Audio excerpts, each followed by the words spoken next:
my gosh, this is actually just so cool. Jeez, what's with the attitude shift? Oh my gosh, just our god, they're beautiful. They could totally kiss and I'd be fine with that. Just look, everyone. Look at the beautiful night sky that is Renacita. But you know what's missing? Oh, actually, well, the moon's right there, but where is Iuno? Oh, straight into the cutscene. Bet.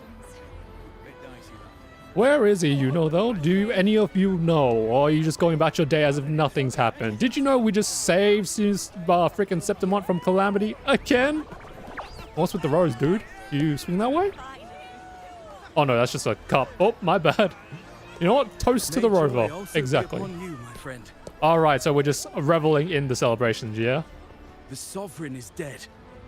Now we pause in our victory to honor the hero of heroes and all those who stood by her side. And guess who's not gonna be there? Iuno, because you all forgot her. Oh. I am Bruno, Master of Ceremonies for the occasion. I had hoped to greet you alongside Augusta.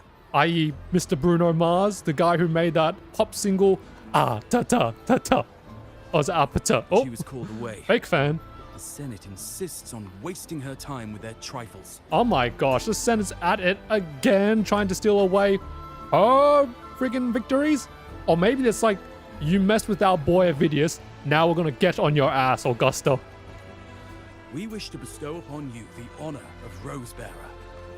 Roses symbolize our glory and triumph, to be shared with all who are gathered here. Isn't that interesting? There's yet another, particular regalia to celebrate one's victories in Septimont, because we know there's the medal from AVIDIUS, and then now there's this Rosebearer thing? Yeah, I'm on it. Yes, it's a ceremonial role. Don't worry, it's pretty simple, and you won't be handing out too many. Oh, right, okay. So it's just as part of the formalities, right? At the height of the celebration, everyone will toss their petals into the air. We will all shower in the flowers. Oh, okay. That's nice. Your task will be to distribute the petals beforehand. You have been chosen by the people, but you are held in the highest regard. Right. Okay. So we're giving y'all some flowers.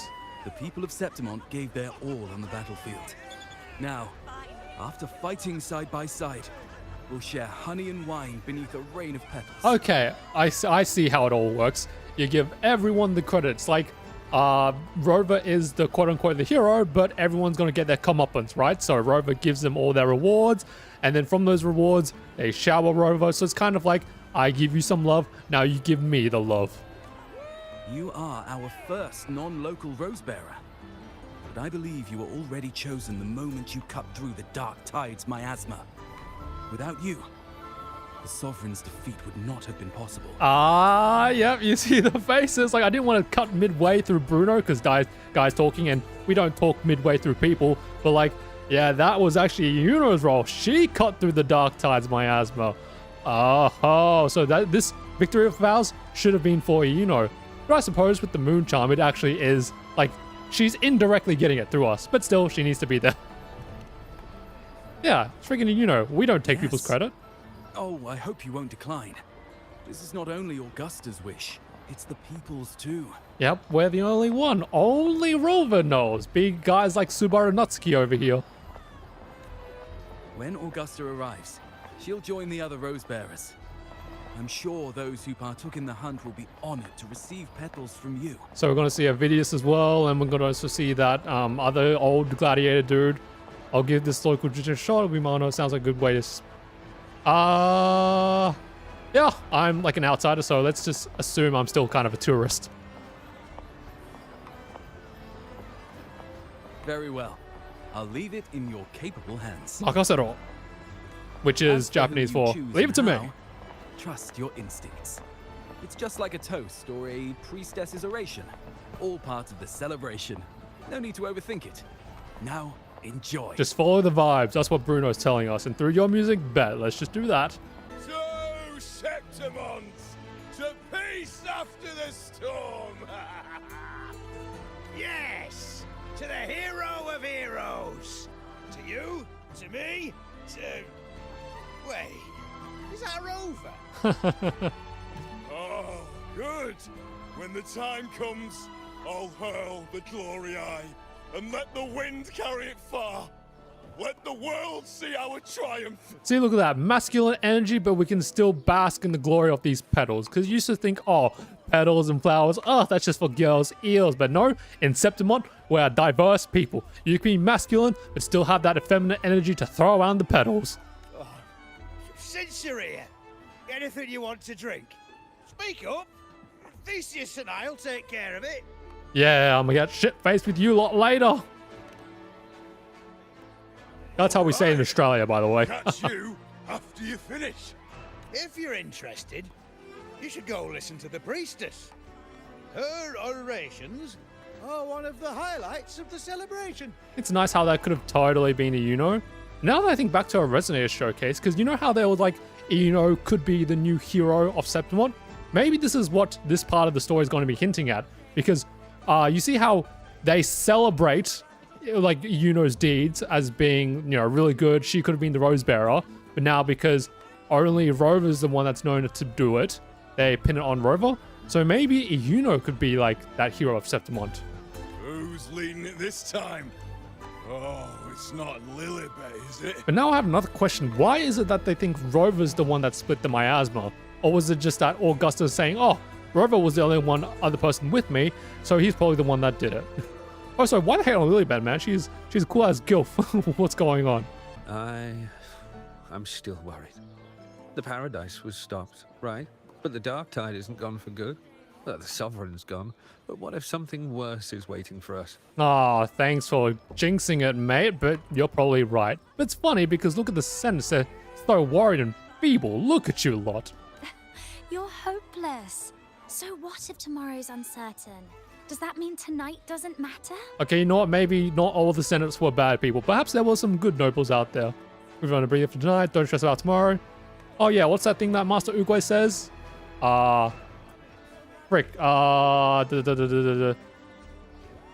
History. No, something about. Oh my god, I forgot. I hate forgetting the quote. Something about how the future is a mystery and the present is a present. Okay. Screw my Kung Fu Panda segues. That's the spirit. Tonight is for those who've bled for it. All of us. Speaking of which, Rover, you're here early. Got a little something for us? Oh, I got something for you, Mud. Oh, knew it. You were always going to be one of the Rose Bearers. Oh, we got a fan now, don't we? The fragrance really makes the glory linger. Thank you. Be sure to save some for those who fought by your side. I know dude's talking about the petals here, but I'm just thinking if Rover's got that heroic fragrance, sniff it, King, because that's the smell of a hero. If I were them, I'd gather petals from every bearer, then, when you least expect it, give you a small surprise. If not for that little word here, petal shower, I would have thought otherwise. But still, clearly goes a cloud chaser wanting to get the petals from every bearer. But Iuno, oh, then they got to say, who's a Iuno? Huh? Iuno? If not for me going to that NPC near the church, this would have been ball-droppingly, shockingly surprising. There's not much left. I'll hand some out over there. And also maybe ponder about the fact that no one here remembers Iuno. Not even her closest friend, ex-Yuri partner.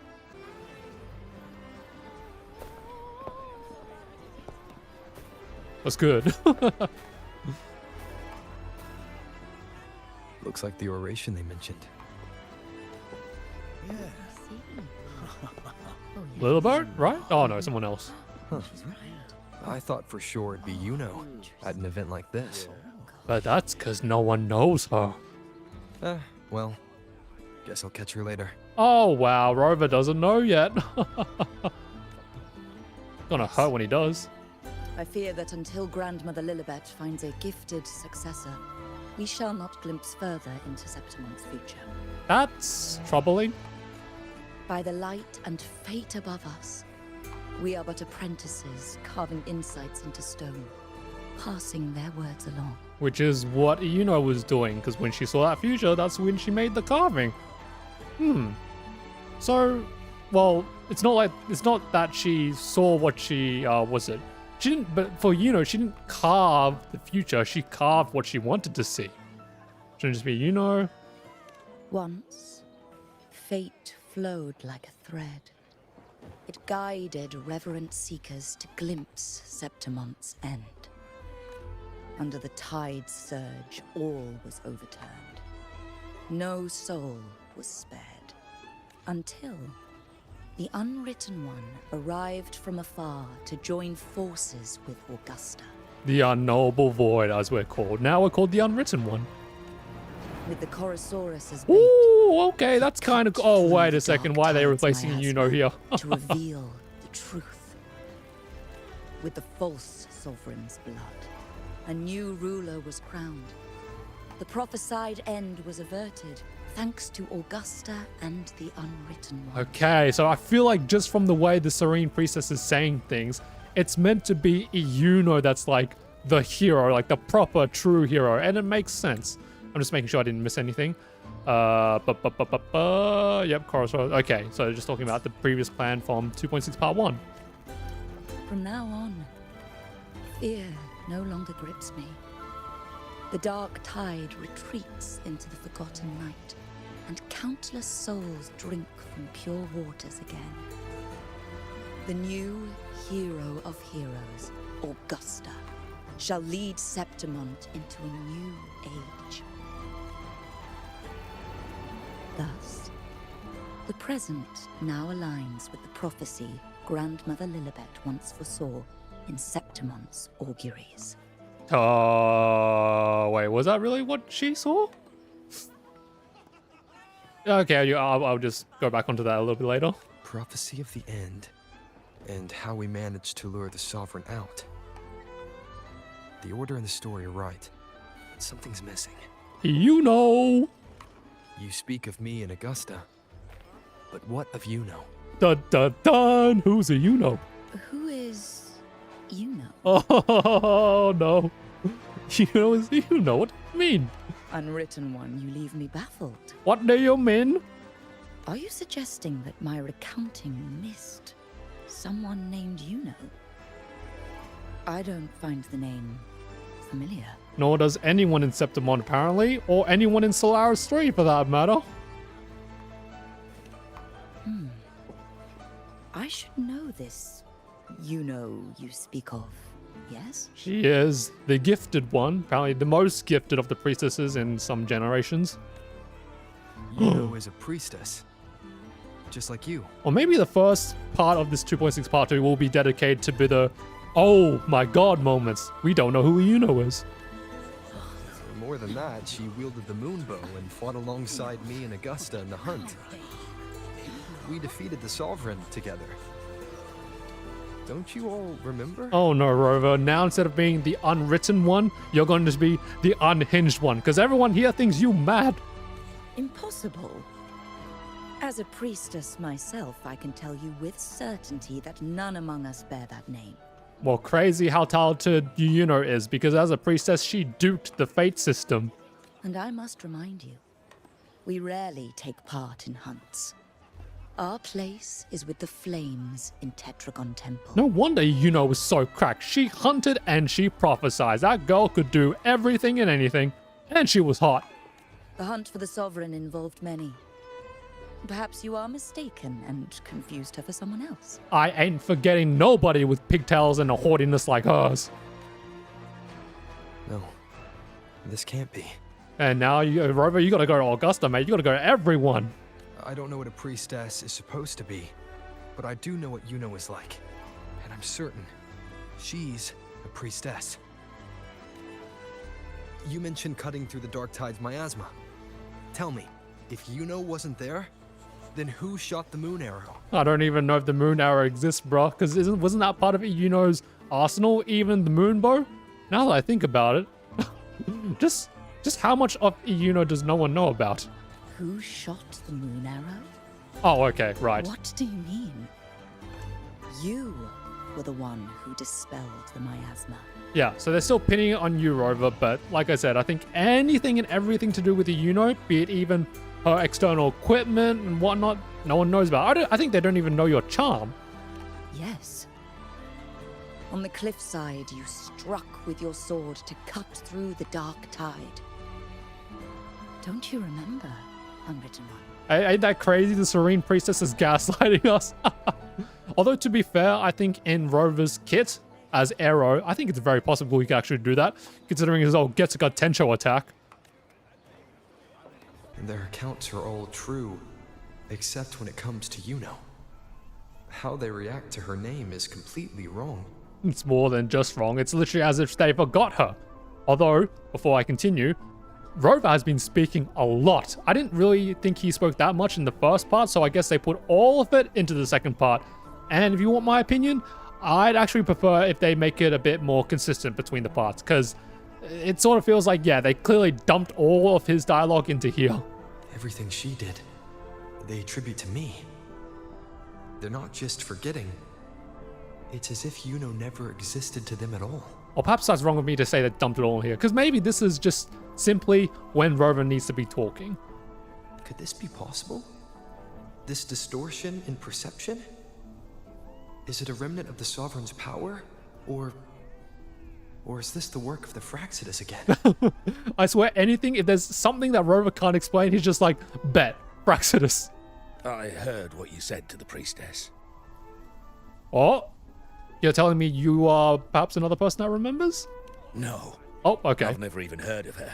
Or are you going to tell me that something similar happened some ages ago? You should know. I've been stationed in this camp longer than most.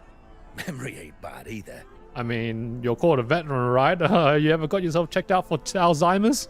Been thinking. Maybe the dark tides crawled into your head. Could be you're suffering from dissociation. A side effect of all that exposure. Dissociation. I mean, I know it's a true, like, proper mental thing, but just based on the memes and Gen Z, I'm just associating that as part of the memes. Word is, people who get too close end up seeing things.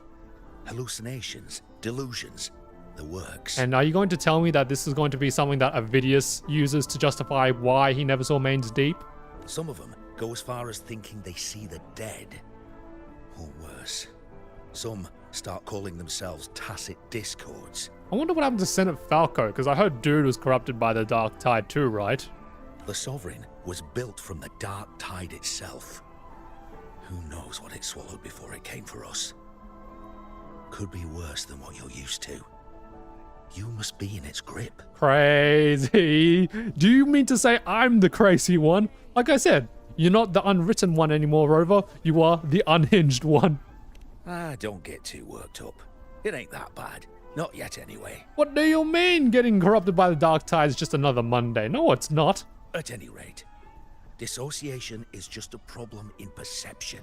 And I feel like this whole problem in perception might be another little key to take away from this old man. Some folks let it eat at them for life. Others know what's real and what ain't. They keep away from the Dark Tide. And before long, they start feeling all right. I know it's a very serious statement, but I can't take it seriously when you have this little tub, I think it's sort of water or something. Then look at it, it's so cute. How are you feeling? You need to rest up a bit. Oh, looks like Augusta's finally here. All right, let's see what the FO has to say about all this. She's been through it too. Oh, okay. Faced the Sovereign just like you. If you're still doubting, maybe talk to her. Could help. I was thinking like she was going to come with some guards, but no, she just showed up like, oh, hello. Help My me. friend, you've come. I have indeed. Bruno has Come. already filled you in on the Rosebearer matter, yes? How are the celebrations treating you? Pretty good, except with a hint of where is Iuno? Augusta, do you remember Iuno? Can't remember who you don't know. You know. Oh, shucks. Yes, she was often by your side. The one with the bow like the moon. She joined our hunt for the Sovereign. I bet you I'd laugh if Augusta's like, okay, maybe I signed up with the wrong guy because he's clearly not in the right headspace at the moment. Everyone has forgotten. No, that's not it. Everyone says they've never even seen her before. Wait, what? You know? I mean, you know, as in not her name. I'm saying Y-O-U. Do you know? But you remember her. You remember everything that happened. You are certain she is real and cannot exist in your memories alone. Okay, so is Augusta like bootleg forgetting, as if like she knows of the name Iuno, but she can't put it together? Or is she like us? She knows Iuno as well. I know what you're feeling because I felt it too. Wait, what? So you're saying that you don't know who Iuno is, but you know of someone who previously kept saying they remember someone, but then they don't?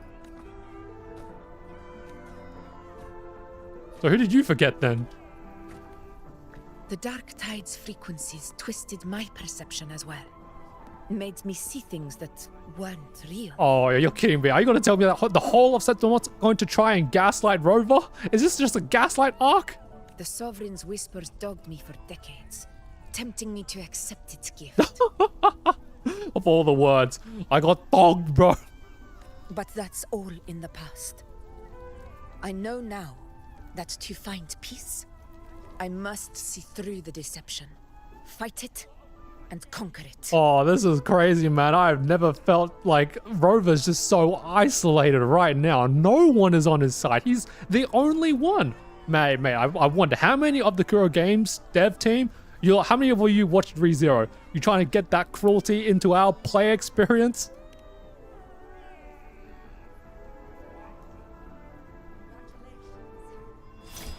Because of my sword. I thought I'd see some like electric effect, but no, it just appears out of nowhere. I wonder if they did that on purpose. Anyway. Existence always leaves a trace. Beyond feeling, memory, and perception. Is there anything that can prove this Iuno isn't an illusion? Okay, so Augusta's not necessarily denying us. She's more like saying, okay, I've also experienced these changes in perception, which likely are illusions, but Rover, you know, we did work with you, and thus I'm not going to deny you immediately. So tell me, do you have any more receipts on this Iuno chick? The charm. Or the missing moon? Yes. Yes. I think that'll work. Flashback. Oh. So are we now knowing where Iuno's at? Or is this trying to tell us where After she's this, at? I shall likely sleep like I've never slept before. So is this what it's like when Iuno's gone from existence, or? Say, I heard the Montelli family imported some device that aids sleep. It's all the rage. Augusta, I trust you will acquire one for me. I wish to try it myself. Oh, damn it. I thought she was like talking to Carlotta or something. That would be so sick. Scented candles are fine, though the scent of the forest is most pleasing. As for pillows and bedding... That's enough. I allow requests, but only 3. Okay, well, Augusta, I'm betting you Iuno, and oh, actually, I have 3 requests for myself. 1 kiss to the lips, 1 kiss to the pit, and 1 kiss to the tit. Apologies, but I need my rest if I'm to be at full power. Do bear with it. It's for your own good after all. No, so it's good for your facial features, because apparently not enough sleep and you get wrinkles. That's the first time I've seen such a face.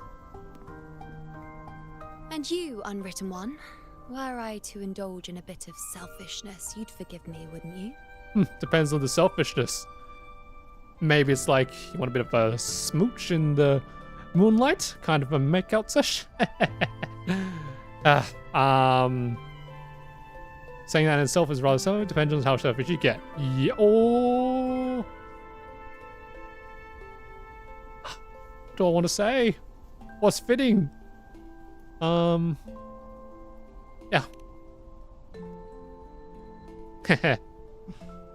Cheeky little Rover. Oh, didn't think the great unwritten Rover would be so stingy. Okay, I feel like any of the responses would have been the same thing. Well, lucky for you, I'm feeling generous today. Now, what brings you to me? Often it's just the eye candy you produce, but I think we actually have something we want to do here. Really? You've traveled all this way just to return what I gave you, is that it? Hmm. Oh, wow. All of her expressions are so killer. Was it truly such a burden for you? Oh my gosh. Oh. The tsundere power. The Kuro Games dev team would just like max that out to 110.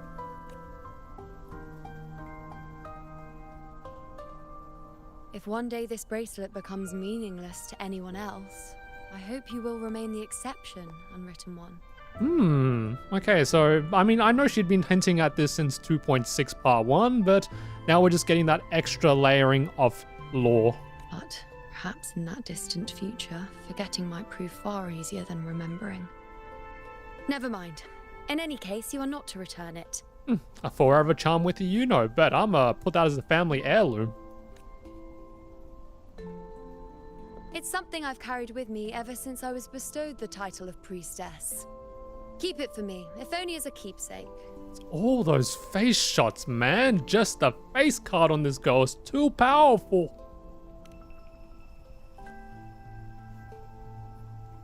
Well, until we meet again, I suppose. God damn, she is literally looking beautiful in that limelight. Holy smokes. Literally, in the moonlight. This is a Iuno. This is a Iuno. And off she goes into the moon. Metaphorically speaking, or visually speaking. Guess what? Maybe Augusta doesn't remember what this belongs is. to Iuno.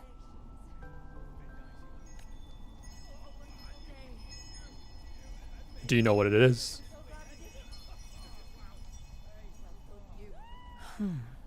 Quite the unique design. Like a crescent moon. But still, I'm sorry. So that confirms that just because you hold the charm doesn't mean you instantly remember her. There is something perhaps that Iuno did with Rover that ensures only him remembers Iuno. I wish I could offer you the answer you seek, but to me, it's just an ordinary bracelet. Nothing about it stands out. Oh, that's a bit of a dig at whoever created this, not gonna lie. Just some ordinary bracelet, quote unquote. When you mentioned her name, I tried to recall any trace of her in my memories. But there was nothing.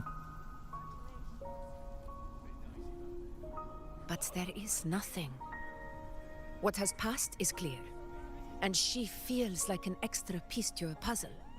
One that doesn't quite fit. That's crazy, man, because she helped complete that puzzle and then suddenly she's just left out of all of it.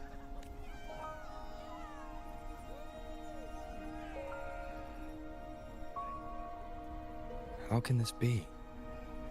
You spent the most time with her. You are also her treasured friend, so yeah, I can just feel the kind of solemnness from Rover, because just like, how unfortunate is that situation? Your closest friend, so close that people on the interwebs have been making viewerships go crazy, and you don't even remember her. It's one thing to forget, another thing to just never know. Oh, magic power. No. Iuno's powers. Oh. This going to give us another clue. Oh, this is going to tell us where we might get her out. Iuno.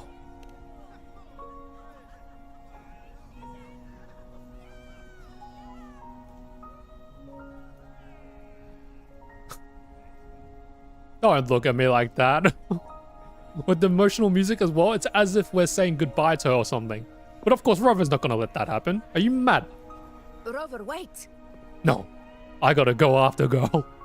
What did you see? Someone you never will. Or never could. Oh, what's this? Oh, cutscene already. Oh, but then again, the first part hosts out a very early cutscene. Oh, this music, man. Oh, that's so beautiful. Oh my gosh. This ain't even gooning. This is like feel of this, the vibe. Oh, and the music kicks in. Of course. Only you. She's so beautiful, dog. That's crazy. So, you've known this all along? It was her plan. A death that shouldn't have happened. Traded for an unforetold victory. A fair deal. my gosh, look at all that. Now,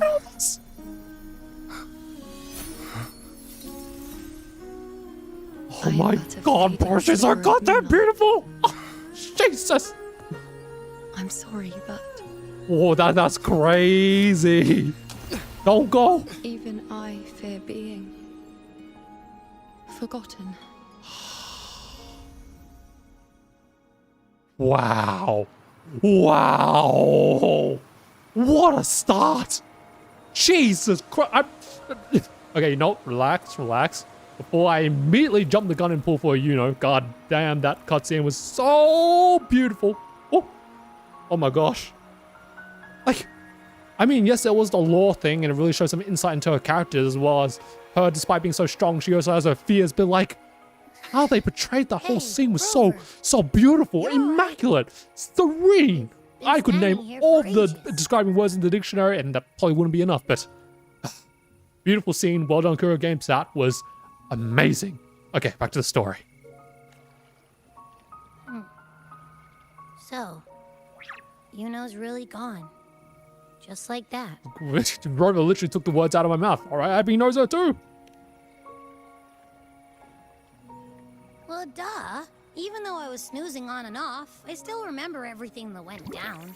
Crystal clear. Although, to be fair, perhaps Abby is a part of our frequency or something. I mean, we still have plenty of mysteries around your character, but at least the two of us remember. So, Iuno, that's +1 to the people who haven't forgotten you. You told me the first time you met Iuno was in the arena, right? She scared the toga off that other team with just a few words. The toga. Intimidating stuff. But when I actually met her, she was... Actually, really nice. She's unexpectedly open, straightforward. Yeah, I like this one better. And very, very, very beautiful. Yeah, totally. We got so much done with her on the hunt trip. Yeah. She also did a lot too. Sacrificed herself to ensure Septimon's victory.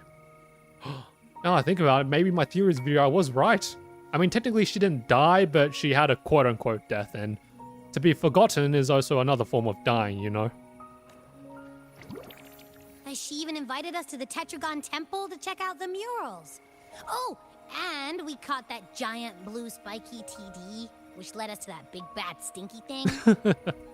Oh, I also forget that Abby is just like, all them Black Dark Tide and Lament, they all have a stink to it.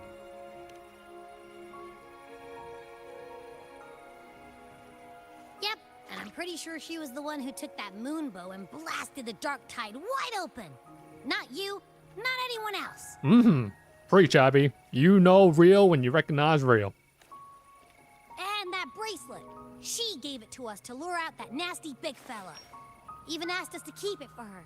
Although I will say, I think they perhaps extended this dialogue a bit because, like, Abby's just basically retelling us everything. I think it was already enough for us to acknowledge that, okay, if Abby knows who Iuno is, then surely Abby knows everything else too. So it doesn't matter whatever anyone else thinks. Or what happened to her. You remember her. And I do too.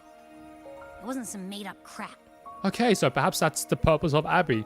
To be the point of, like, reality and reason, as in, nothing's actually in Rover's head. There's nothing weird with his perceptions. He hasn't been corrupted by the dark tide. Abby's here to ensure us that what we saw, what we experienced, it was all true, including Iuno's existence. Her said, I won't be exception. Iuno said she traded her life like his victory. Her said she didn't want to be forgotten. So, trying to think of what's the right thing to say here. I mean, I'm sure they'll all lead to the same outcome, but I want to say the proper thing. Traded her life like victory. I feel like this is the line that resonated with me the most. She didn't even get to finish her sentence. What was she thinking? Why did she do it? If this is the end, maybe I'll never know. But that's the thing, Rover. You, whatever is an apparent end, you change things. Shorekeeper thought she was dead. Nope, you brought that girl back. Same with Cardathea. And now you're going to do the same thing with Iuno. Yeah, I know what you mean. Like, we didn't even get to have a proper goodbye. Oh, it's funny, Abby. You guys have just given up. Nope, we need that inkling of hope. Who's going to bring us Iuno back? I can't accept this end. Hell yeah, that's our king. Gonna fight fate, remember? Slap it in the face. If Iuno foresaw her fate and chose this path for herself. Yeah, exactly. Don't care. If that's what fate has fated, bet we're gonna slap around fate until it yields another outcome for us. All I know is I won't let it end like this. Not with her fading into oblivion. Oh man, if he brings up Shogi or something like that, or just references the other people he saved, that would be so sick. I'm such a sucker for these kinds of stories. Like Augusta said, everything that exists leaves a trace. Since she's a priestess, I'm sure to find traces of her in Tetragon Temple. There was also the trace that enabled us to follow, here. A lead could be the breakthrough I need. Yes. Look at the face of determination. He's got to change things. Oh, this is making me feel like 1.3 all over again. That's the spirit! Look at ya, snapping out of that funk. Knew you'd be back at it soon enough. Because that's what we do. That's the Rover. I still got some kinks to work out before I'm in my Super Echo Abby form. But you can bet I'll be here. Thank you, Abby. Remembering everything that happened. We'll figure something out. Whatever it takes. Even when I'm just riding along. I'm in this with you, pal. I like these moments. I like these moments. I really do. No wonder I like 1.3 so much. I'm just a sucker for turning around fate and getting that happy ending. Beautiful times. I mean, it's going to be a bit of a ways until we get to the Tetragon Temple, so I guess in the meantime, let's just admire this beautiful landscape. Oh, lightning. Did you just see that? Is something going on with Augusta? Oh, okay. Okay, you know what? Maybe I'm just freaking out. Maybe the lightning is just part of Sanguis Plateaus. Okay. Just relax. It's nothing. Don't look too deep in it. Hello, Tetragon Temple. What is this? Oh, okay. That was just a door. There was nothing special about that. Whoops. An unexpected discovery. Literally. The mural changed. Oh, shoot. Is this rewriting what was? Oh, Or that's revealing us. What should have been? But like, wait, why is that's Augusta, right? It's Augusta again, so... Oh. Yeah, you see?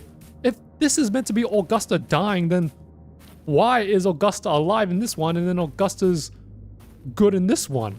But here Augusta's like bad.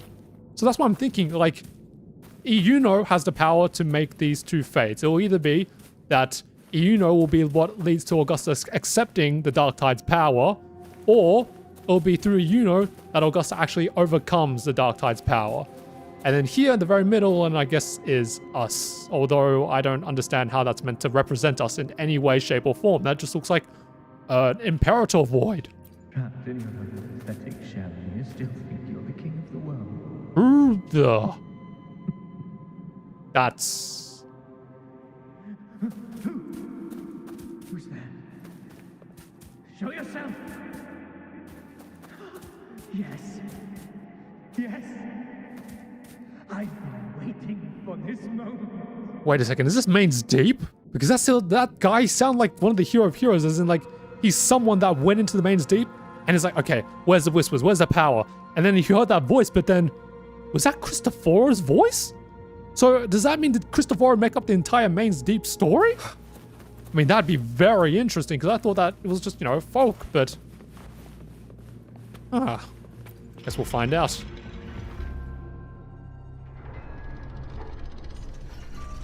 AVIDIUS. What the... Tension. You're not gonna jump out on us to try and kill us, right? It's you. Jesus, what's with the attitude shift? The person I need to lure fails to show, and now you're here to mock me. Is that it? What am I... Wait... What? Okay, I'm missing something, because the... okay, the last time we saw you, you were having an existential crisis, and now Were you meant to assassinate someone here? Well, I don't care for watching down. How did you end up like that? I don't want to bully the guy, but okay, I'm actually more curious than wanting to bully. What's going on with you? You speak so innocently, as if my being here wasn't all you're doing. What? So you're gonna say that everything that you experienced because of us? What? You brought me to Tetragon Temple to try to erase me from the story, all so you could summon the one behind it all. Oh, no, that's Cristoforo, isn't it? You brought me to Tetragon Temple to try to erase me from the story, all so you could summon the one behind it all. Okay, so basically he's saying AVIDIUS thinks that with us trying to kill him, we're going to get the mastermind of the story, being Cristoforo, and I feel like someone whispered that to him. Was that the voices we heard when we came here? Along. I agreed to be watched here because I wanted to see him, wanted to look him in the eye. Okay, we are missing so much. Like, I feel like so much happened before all of this. Like, 2.6 part 1, there must have been some kind of interlude with AVIDIUS, right? Because look at him. He's weak. He's shivering like a cowardly animal. He's like, I'm trying to find the right words, but I'm also just thinking like, God damn, AVIDIUS, what's with you? But anyway, played along, watched here. He just wants to meet his true father, his creator. But now it's clear we'll both be disappointed. I am fate's discarded pawn. And he couldn't care less what happens to me.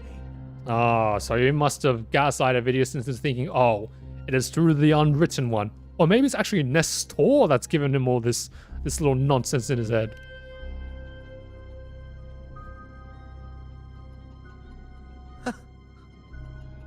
There's no one else here. No need to put on an act. I can only put on an act if I'm trying to hide something, but as you can see, I have nothing to hide because I don't know what's going on. He doesn't look like he's lying. But this is the first time I've been here. Priestesses, Tetragon Temple. Could this be Iuno's doing? Are you telling me that Iuno dragged AVIDIUS down here? What? Really? What for? I mean, I don't think Iuno has the power to make AVIDIUS act like this. For AVIDIUS here, Iuno has also never existed. Whatever she did in the past. Oh, I'm an idiot. That's right. Why he thinks I'm behind all this. Okay, that completely slipped my mind. That's right. All of Iuno's deeds are now on Rover. So I guess as much as we can revel in her successes, we must also tolerate the consequences of her bad actions. I thought you might have more to say to me. I was just testing you. Yeah. Alright, now we've got to act haughty. At this point, what do I have left to hide? Oh no, just don't want any trouble. Just relax, mate. I always thought I was the hero who conquered Main's Deep, the one more worthy of ruling than even Augusta. I gotta remember, I don't think, like, Rover is not always the source of truth. Sometimes he gets things wrong, and I still feel like, was it really Iuno that did this in videos? I don't think so. Until the day I led the charge to Murmur's Town. Determined to stop my comrades from falling to the dark tide and prove I had what it took to be king, I walked to the door I had passed 1,000 times, only to find... You see that? You see that little imagery? Do you know where we saw this last time? With Looper, in Cristoforo's script. So, if this is not some Cristoforo ability iconography, then I don't know what is. A dead end. Nothing was ever there. And I guess it's meant to be metaphorical for that? Did I even come here before? When did I conquer this place, and with whom? Okay, so this is like post-existential crisis, because now he is just at that phase where he's accepted everything's gone to hell, so just revel in it, I guess. At that moment, I realized so much was blank. Disconnected dots, scattered and meaningless. So do you know your origins? Has your proper creator come to you? How pitiful. Everyone knows my deeds, yet no one can explain how. And I can't find a single soul who's actually witnessed my so-called exploits. And that's what I'm saying. I think by working with the Senate's the guy who glorified all of your deeds, but ultimately you just conveniently came back with nobody in all of those deeds. So it's just like, exactly, no one can vouch for you. And as a result, your story, your deeds, your accolades, all of that is, well, very fabricated maybe. And so hey, but everyone's for granted. It's like someone implanted fake memories into your head. Because after all, you are a fake character. Yes. So I tore through my memories until I saw a hand holding a feathered quill.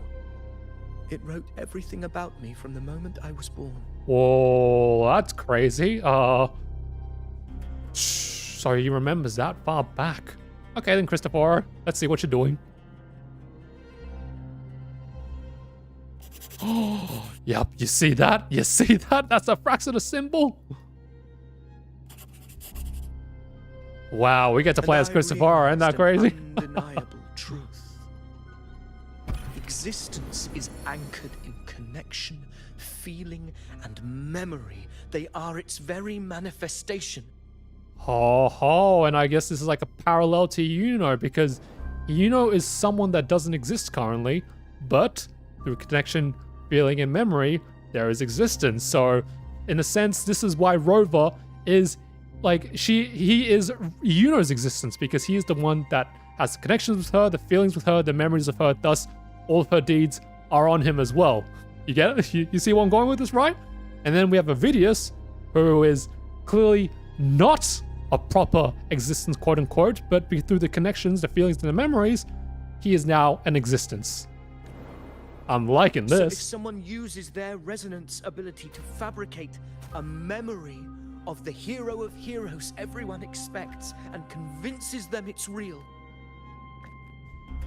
does such a fabricated person really exist?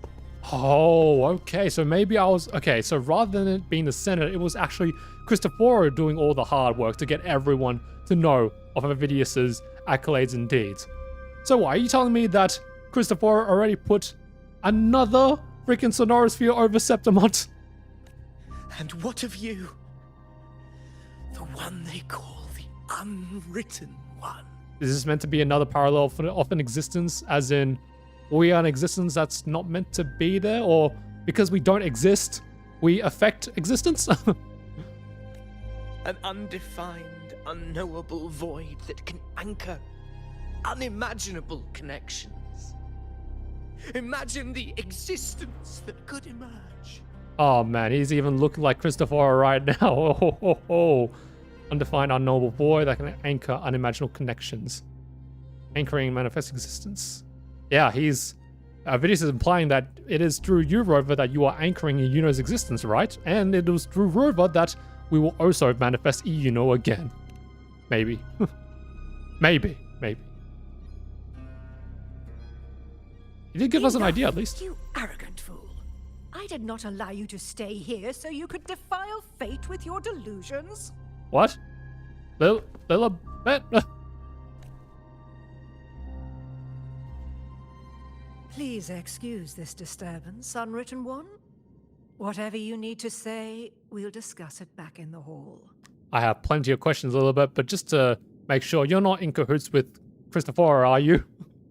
Okay, maybe I'm thinking AVIDIUS is freaking out, so then he goes to the head priestess because she's probably the only one with the most answers in Septimon, and then now he's trapped in this tetragon basement. I gotta say though, that's a crazy shot of Kuro Games. Fair enough, male panty shot bet. We're into that. Still here, you'd really rather walk beside a fabricate. Oh, okay. Or did my words inspire you? I hope you act on them. I am most eager to see how that ends. I keep saying things you don't mean, but you hate what those hands did to you.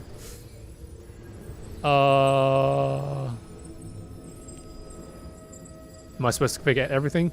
Join a little separation, play the perfect noble again, and act like I was never real? Once you've seen the line between what's real and what isn't, you cannot go back. Don't you understand that? Fair enough. Let AVIDIUS' words hang in the air. You have no answer to give, not yet. But at the mention of the celebration, you remembered the petals Bruno gave you to hand out. Imagine not giving them to AVIDIUS. You're freaking crazy, man. Here, have some. I don't care, you're still with us. Like you said, memory, connections, bonds, all that stuff. You exist to me, AVIDIUS. And hopefully you are playable. You don't offer the petals to change his mind, but maybe he'll understand what the gesture means. The celebration was never about any one person. It's for everyone who joined the hunt, AVIDIUS included. That's right, that's our king. I'm curious what would have happened if you didn't give those to AVIDIUS. Would that maybe affect the ending somehow? Oh, so what? If you go too deep into the prophesizing abilities, then this is how you ultimately erase your existence or something? My apologies. I should have been here to receive you. But some priestesses run into some trouble. I had to step away. As well as AVIDIUS, but okay. Simply put, aside from what's already been verified, we can no longer see any other of Septimon's auguries. Oh, maybe that's what was in the notebook. There was a priestess trying to see into the auguries, and then as a result, she must have blipped herself, and then she wrote all of her notings into that book? Ah, okay. The full scope has always been out of reach. But this feeling of being blocked by an impenetrable white barrier is something I've never encountered. It's as if there's nothing there at all. So you're telling me that maybe, you know, like, as well as erasing herself, she erased all of the priestess's abilities to predict fate?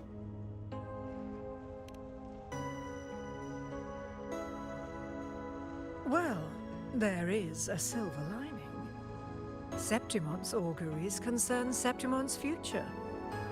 But as for smaller, individual futures, we can still see those. So for some reason, it is... Or maybe because Septimon's future was seen with Iuno, and as a result of Iuno taking herself out of the equation, that's why you lot can't see the future anymore of Septimon. For instance, I saw AVIDIUS making a commotion not long ago. And that's what you predicted. But let's talk about why you are here first. Augusta mentioned your situation and said you might come looking for me. You seek help in finding a priestess by the name of Iuno. But isn't that very interesting? A fabricated existence can still be predicted in particular abilities. I was thinking that maybe because it's a fabricated existence, the predictions don't really work like that, but I guess predicting is predicting. There's nothing special about it. Everyone's dead and breathe in this world.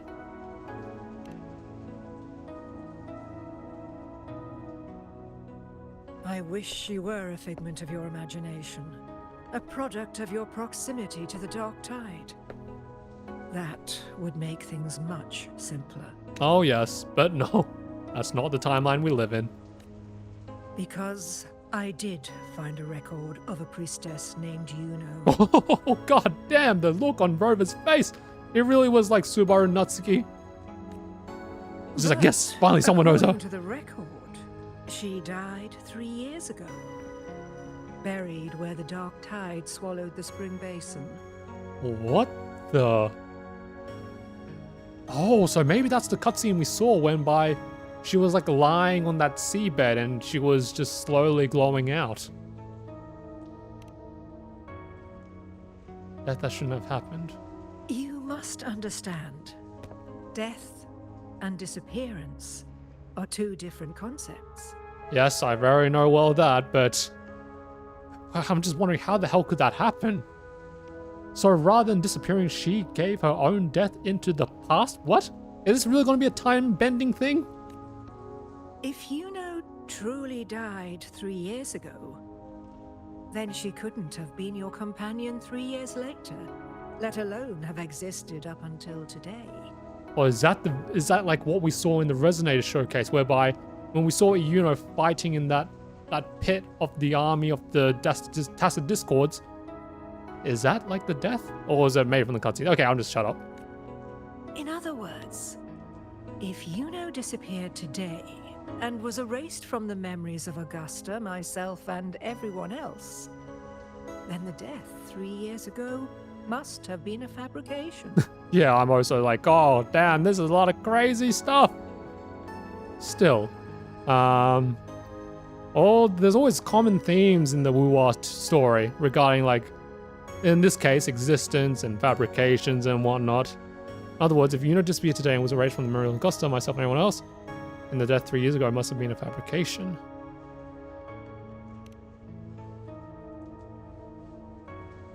If someone has truly disappeared from this world, do they need a fabricated death? Likewise, when someone dies, they no longer exist in a way that others can feel.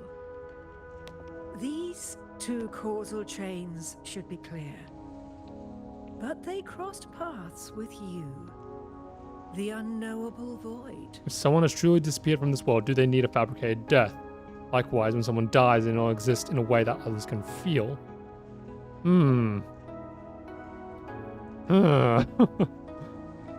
Goddamn, I'm still trying to think.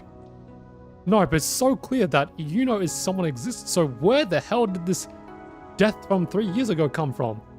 Or is this like something the Fraxes planted in order to try and get a spanner into Iuno's plan? Although I hate to admit it, AVIDIUS was right. Since you still remember Iuno, and thus hold on to that last connection between her and the world, you've essentially anchored her. That's what I'm saying. And then there's a whole thing about how literally a part of her always goes with us. So it's the truth, but maybe her fabricated death, was that what we saw in the Dark Tide vision? This has caused the causal chain to become tangled. The ending is still unwritten. Right now, she is but a spectre, you saw that. You saw that, right? Her past in the chaos between life and death, between existence and non-existence. And I guess we gotta get her out of that chaos, quote unquote. Chaos being because, you know, she's basically in hell. And I choose which causal chain to keep. What if I enter the chaos? Oh, that's what I'm saying. But let's just try and get more dialogue options, yeah? In theory, yes. You could forget her, let her disappear entirely. Or you could forget her and let her die for good. Ah, okay. Now I see what they mean when she said that Rover is the interconnection between those two paths. It is still through Rover that she is, like, she may be dead, she may be gone from existence, but for whatever the case, they still cross at Rover. What if neither of those work other way? Is there really no other way?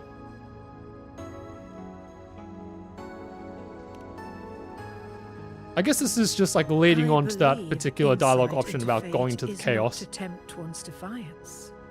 It will move according to its intended end. I believe insight into fate is not to tempt one's defiance. Besides, it's already granted you a rare gift. 2 options. More than most ever get. Very true. Very fair. Then I'll make my own deal with fate. Woohoo! I refuse to let fate dictate. Yeah, fate answers to me. So you wish to use yourself as a vessel? To anchor the memories, feelings, and connections with Iuno in the chaos, manifesting her back into existence. I mean, I'm basically her walking because I've taken all of her accolades too. Now let's try and separate us. Anchor, manifest, whatever you want to call it. All I know is Iuno's not gone because of me. So why shouldn't I be able to bring her back? Easy. Return to monkey. Return to caveman logic. Don't worry about the extra fluff. Just focus on what we need to do. If we are the one that's connected to Iuno, then it is we who should be able to get her back. And that's what we're going to do. And that's all that matters. If I can tangle the causal chain, why can't I create a new possibility? That's what I'm saying, Rover. Why do people always continually question your abilities to do things? You've always created new possibilities. You created new possibilities for Shorekeeper, you did it for Carthea, and now you're going to do it for Iuno. And what's funny, all 3 girls had a blue motif. So I'm thinking, dude, you have a fetish for blue. thinking is bold, to say the least. Always be bold and brave. But do you really understand? Chaos isn't just disorder. It's the aggregation of all things. A web of cause and effect. The convergence of infinite possibilities. If you end up lost within it, you risk being consumed, never to return. Man, this is really feeling like we're gonna enter some Quantumania kind of stuff, right? And you also saw that little screen effect that happened. But look at Rover. Do you think that's the face of someone who's scared to enter into the void? He is the void. So this is just like walking back home. Even ones such as we, guided by fate, can only pull small insights from certain shores of destiny. What if you enter only to find that you cannot bring Iuno back? You see how that screen just transitioned the focus into one of the prophecies? It's as if from this particular chaos, that prophecy of Augusta winning is quote-unquote the small insight. And we're going to be facing probably millions of insights into this chaos. So just tell me how to do it.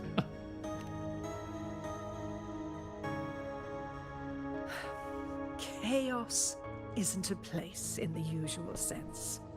The key to entering isn't about where you are, but what's happening and what you do in that moment. I'm so keen to read back on all of this because I feel like, okay, so chaos isn't necessarily a literal sonorosphere.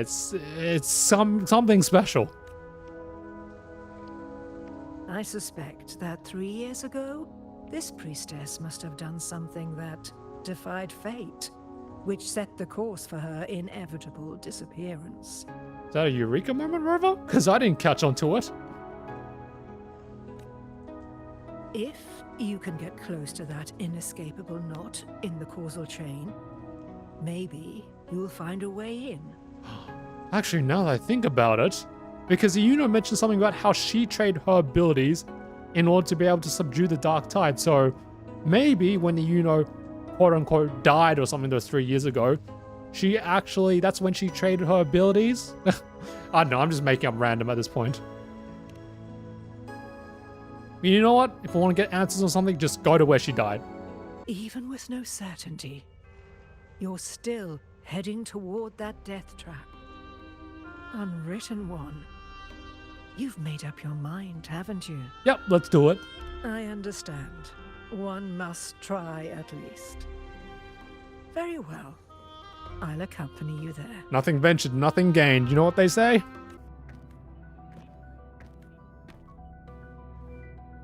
We're here. Mm-hmm. This is where the record says she died 3 years ago. God damn.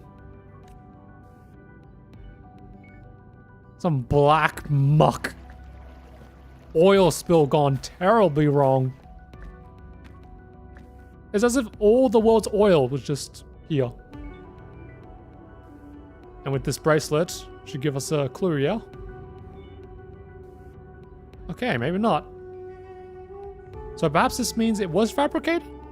Nothing here. Well, that's okay. You tried. Hold up. Hold up, we're not done yet. No, we've already come this far. Keep looking. Guided by the light of fate, we walk the web of futures. Many seek prophecies to follow or to break free from, all in pursuit of harmonious completeness. I'll laugh if like Christopher is disguised as her or something. But I'm just speaking nonsense here. I've never doubted your judgment of Iuno. But if, as you say, she knew what would happen and still chose this path, could it be that this was the closest she could get to true completeness? Yeah, but that's the thing. Like, even if all the paths lead to one really not so great outcome, Rover's just like, stuff that, I'm making a new one. And I don't care if I gotta break open fate to do it. If you refuse this ending, how can you be certain that you can create a better one? Because this ending sucks and I haven't tried. A life with all its experiences and feelings, shredded, scattered, and thrown into the realm of chaos. What you find there may not be beautiful. It will be filled with pain and emptiness. Well, that's probably the Rover from the hundreds of other tries he tried to do. Sorry, I'm completely mucking my words. This whole thing about trying again and again to find possibilities, to perhaps find one filled with pain and emptiness. You know what? Do you know what that's making me think of? Wuthering Waves 2.5. Well, Rover's trying to do the same thing. Rover's been doing the same thing. This is no different. Even if you do find a way in, your time together may be brief. Well, we're gonna make sure it isn't brief. It's gonna be forever. With so much uncertainty. Do you still feel that you must go? There is no feel, there is only a want, there is only a need. We're gonna go. Just like how we're gonna go and stop the lament. If there were any doubt, now I'm sure. Haha, that's our king. Go. Like, now I think about it, it's really symbolic, right? Because the Black Sea is literally, you cannot see anything in it. But it's ultimately somewhere in that sea where we're gonna find a Iuno. Somewhere in the infinite possibilities. Oh, we're gonna get corrupt ourselves by the dark tide? Oh, we're gonna be swimming in that. You forget who we are, madam. We are the laureates. The unknowable void. Oh, we found it. Woohoo! I'm not rejecting the ending Iuno wrote. I just want to fix the regret she left behind. Okay, that's a fair way. It's just Rover's not saying that her plan was. I mean, Rover, you are technically rejecting the plan by going with a new one. Well, I'm trying to think about the nuance of this because I think Rover's just saying, okay, look, it's a cool plan, but maybe let's have that plan be the very last resort. Right now, I think I can think of a new plan, a better plan, a plan where you can do what you did, which is saving Septimon, but without the regrets, as in you won't be forgotten and everyone will still live with you, that kind of thing. You don't want to go, this isn't about her, this is not about her, but me. What the hell? Because this ending wasn't fair. Because I don't want her to go like this. But this is implying that you want her to die. Are we really doing that? No. Ending wasn't fair. We are saving her, surely. An unnecessary death traded for an unforetold victory. She gave everything for Septimon, only to be forgotten.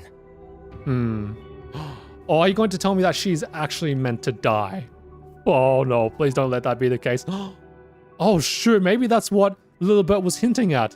Because that's why she said we had more than one choice. It's either Iuno dies or Iuno is forgotten. Are we really going with that story? No one should suffer. Not her, not anyone. Are we really? Is Iuno actually like dying? Forgetting may be easier than remembering.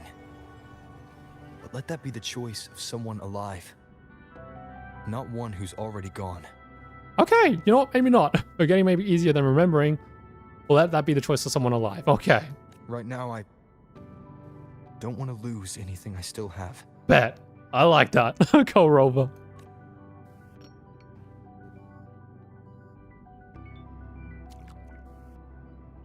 The secret to anchoring lies in connection and its manifestation.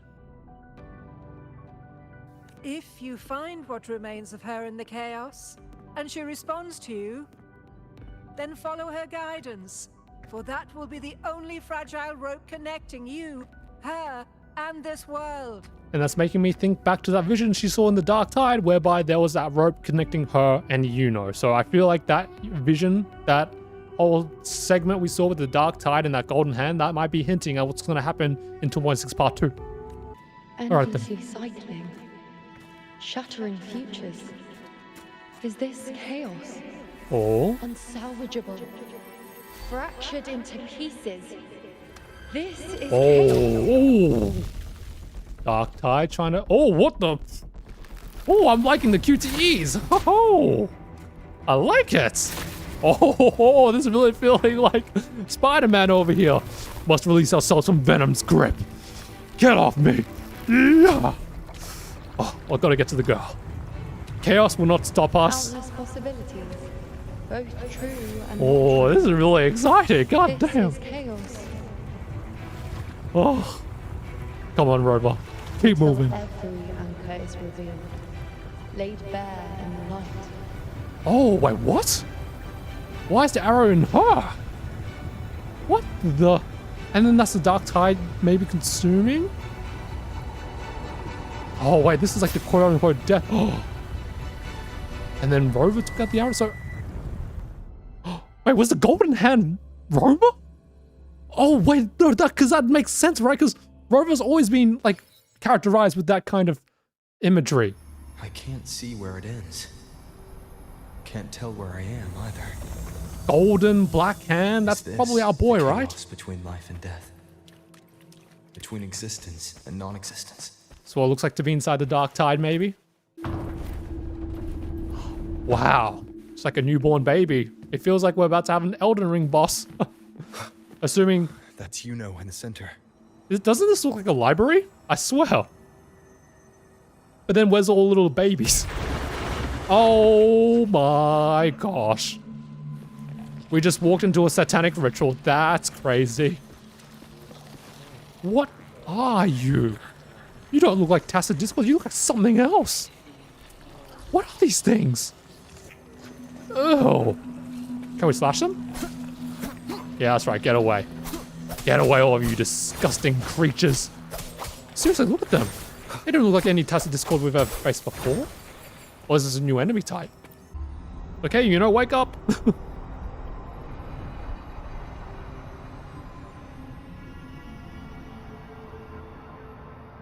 Do you know us?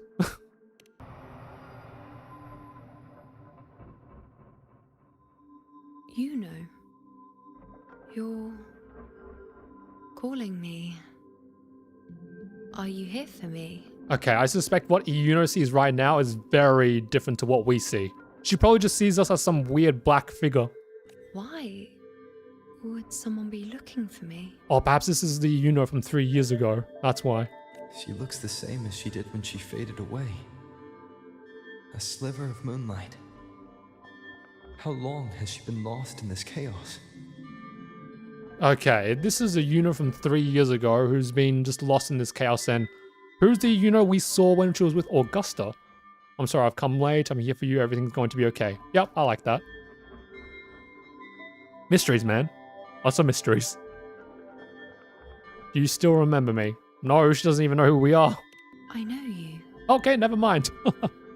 You are unwritten. A blank. I do. Okay, yep, we'll take that. Although, you know, in quotations, I just realized. Nani? An unwritten blank.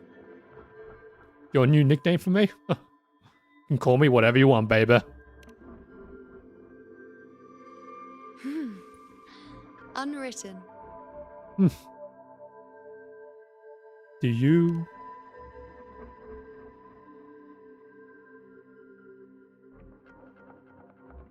Yes? What does that mean to me? Take your hand. A little bit lewd, but okay. Come on, Rover.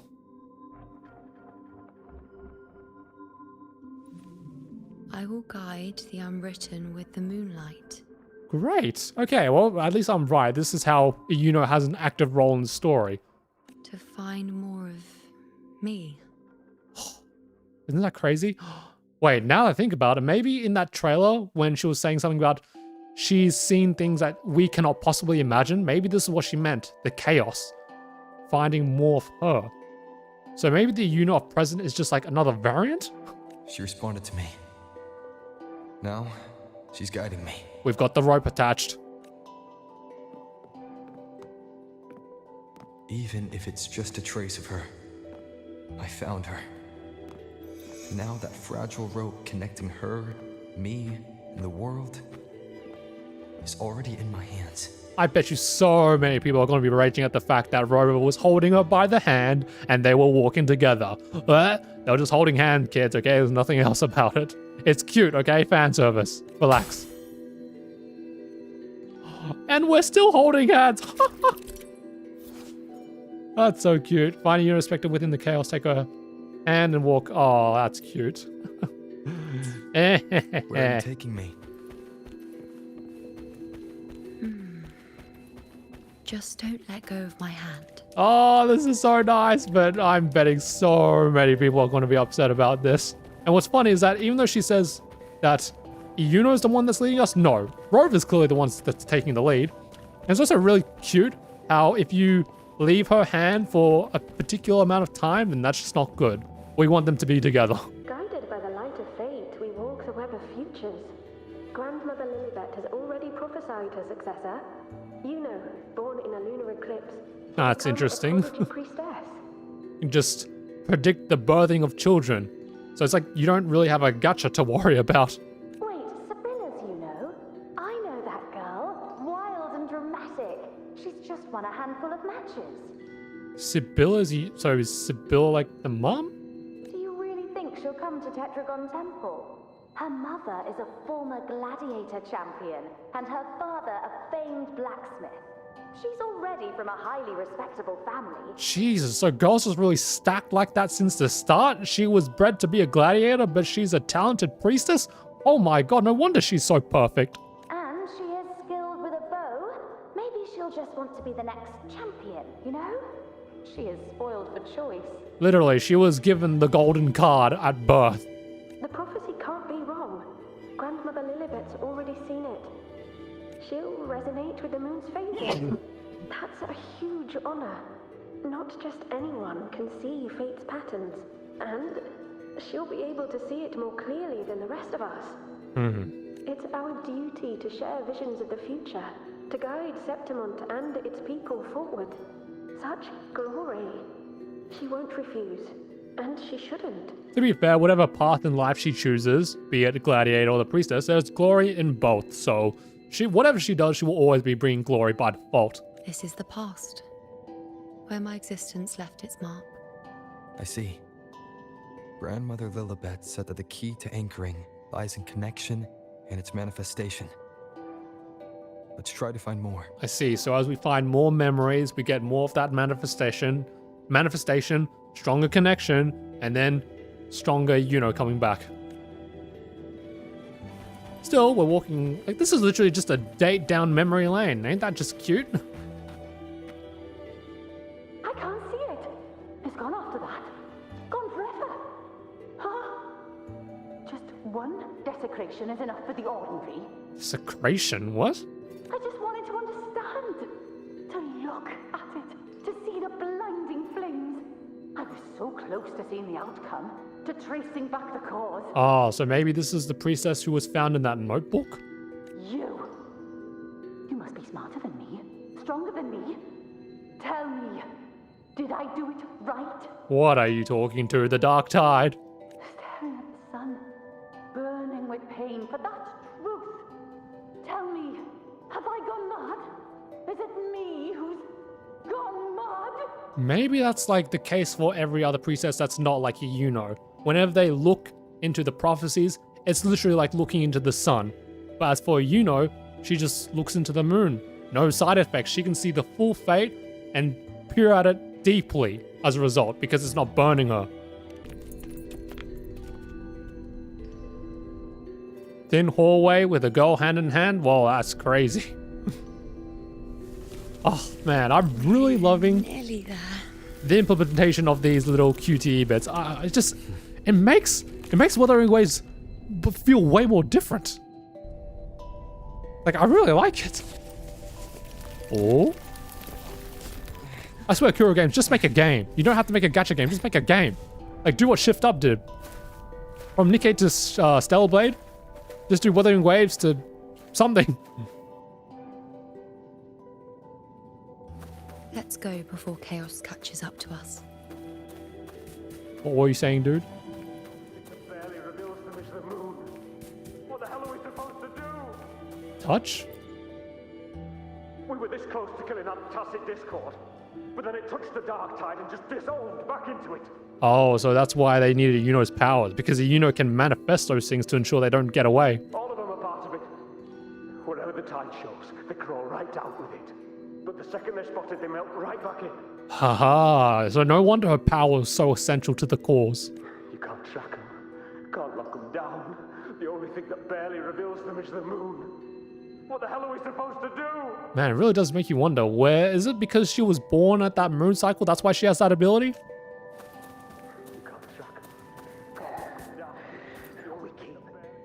Alexandros, you're not falling here. Not now. Fighting the dark tide is the mission you were born for. The one you should be proud of.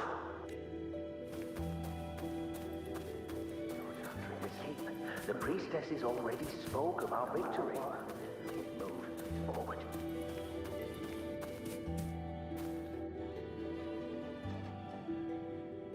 Sibylla, wait! Sibylla, this is Iuno's mother. Are you crazy? Charging up alone is walking to your death. Think about your daughter. She's still waiting for you. Spare me your words. The entire Western defense rests on us. Do you have a better plan? So your mum was just a badass off-rip. That's awesome. As for death, of course I want to live. I fight not with death in mind, but victory. Okay, there's that as well. Yet if glory and death come hand in hand, so be it.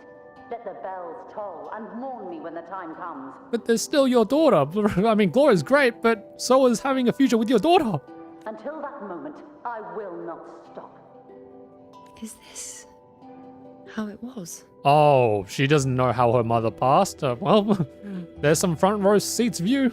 Or is this just my imagination? So Sibylla's Iuno. Like, you want to say something to her? What's happened is done. It can't be changed. I think it'd still be nice to at least just say something, you know, get it off your chest. Those who closed their eyes never truly saw. So this isn't really her. Okay, fair enough. Existence of memory, sure.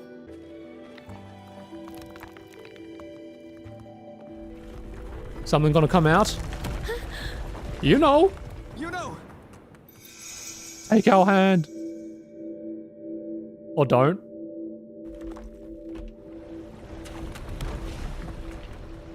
We caught her, right?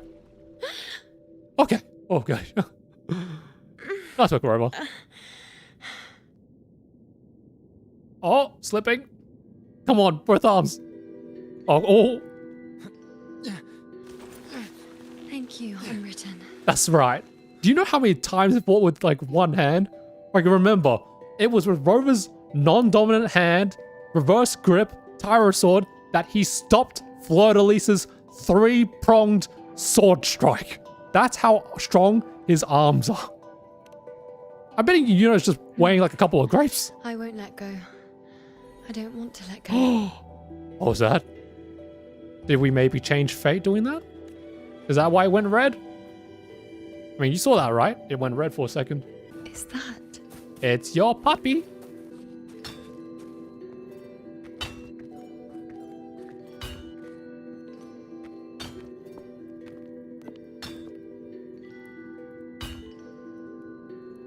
Ah, there you are. I've been waiting for you, you know. Oh, so her bow, was it a gift from her father? You can see her? Or is this just retelling a memory? Is there anyone else besides you here, you know? Oh, okay, never mind. Yeah, I really am, you know. Maybe it's because... Yeah, oh, that's true, yep. You are through... It's not through just deeds, but it's now through her existence. So you're going to speak with a high-pitched voice as well? So, you came for the bow I promised you, eh? Still want it? It's that golden one, right? The one we saw in the Resonator showcase? Is this bow really my point? Why wouldn't I want it? Yes, of course, you'd always love your dad's precious relics. Right you are. Why wouldn't you want it? But once you take it, what then? I reckon you've heard Lillibet's prophecy, haven't you? What do you think? Which prophecy? I can't picture you as one of those serious priestesses Oh, that one. in the temple. Stuck in there with your scrolls and your candles and your tablets. Doesn't seem right for someone with a spirit like yours. I gotta really love the Wuthering Waves voice acting, man. Just where we went from 1.0 to 2.6, whoa, leagues above, man. And if you really did become a priestess, well, this bow wouldn't be much use, would it? No time for it. Oh, Poppy, just you wait, because your daughter's now manifesting tacit discords through that thing. Oh, you've got a gift that other priestesses could only dream of. Such a shame to waste it. And the warriors of Septimont need their priestesses. So do Septimont's auguries. Maybe that's why Iuno is like the proper. Maybe Iuno is the hero of heroes. Well, I mean, there needs to be a lord, but like, honestly, anyone could be hero of heroes. But like, I'm now starting to see why is it that Iuno could be famed as being the new hero of Septimont, because she has the power of the priestesses and the talents of the gladiators, and from a very well-respected family as well. So she's got the best of both worlds, all in one. Hence, hero. Lillibet and the others still failed to foresee the entirety of the coming disaster.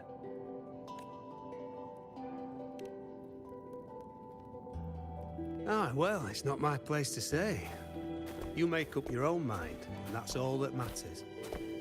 As for me, I make weapons. If you still want the bow, I'll forge it for you. But the materials, well, you'll have to gather those yourself. So it's just not all metal? Or are you going to tell me that the materials are from the Earthrend wedge or something? Forgetful today, are we? Didn't you say you wanted to craft a bow from your favorite Lunarum bow? Oh, so I think it is that. Like, I remember there was a particular thing relating to the Earthrend wedge. Maybe the Lunarum bow is one of those things, like the Tacitites? Truth be told, making a bow isn't all that different from making anything else. You learn as much as you can, repeat it often enough, until you've shaped it just right. But the thing is, Mr. Bow Forging Blacksmith, will it kill? By the way, if you've never seen, was it Forged in Fire, that show, then you won't understand the reference. From nothing to something, to its final existence. That's how it's always been, eh? But like I said, if you still want it, you'll need to gather the materials first. I mean, you could draw a straight parallel with AVIDIUS' creation, from nothing to something to its final existence. But you still want to, gather materials? And then, well, it's more like Christopher wrote the materials, but yes. When you've gathered enough Lunarum bow, you'll get your bow. And if you're not sure where to look for it...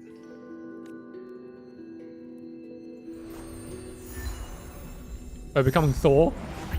There. See it? Just head that way. Was that part of your resonator abilities or something? God damn. I mean, ain't that crazy? You don't even know that your daughter's kind of on a date? Lunarum bow. That's what the blacksmith mentioned. It looks just like what was used for your bow. Yeah, hence the materials.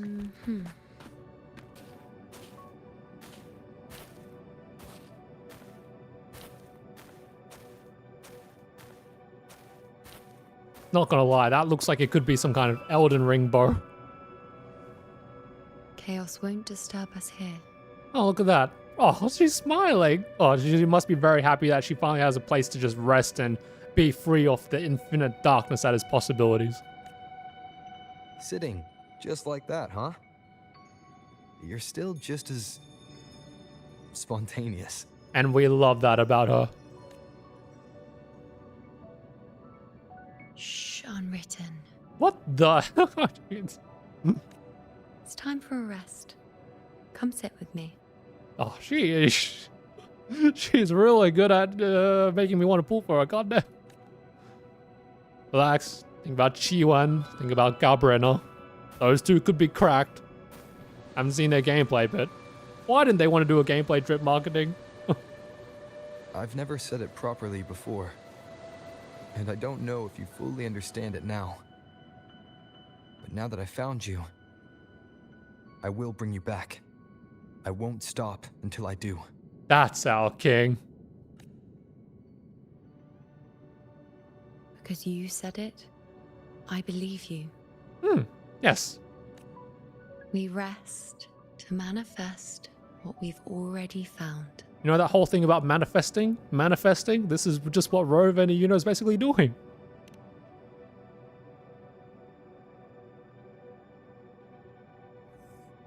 If you want to become a famous voice actor, manifest it.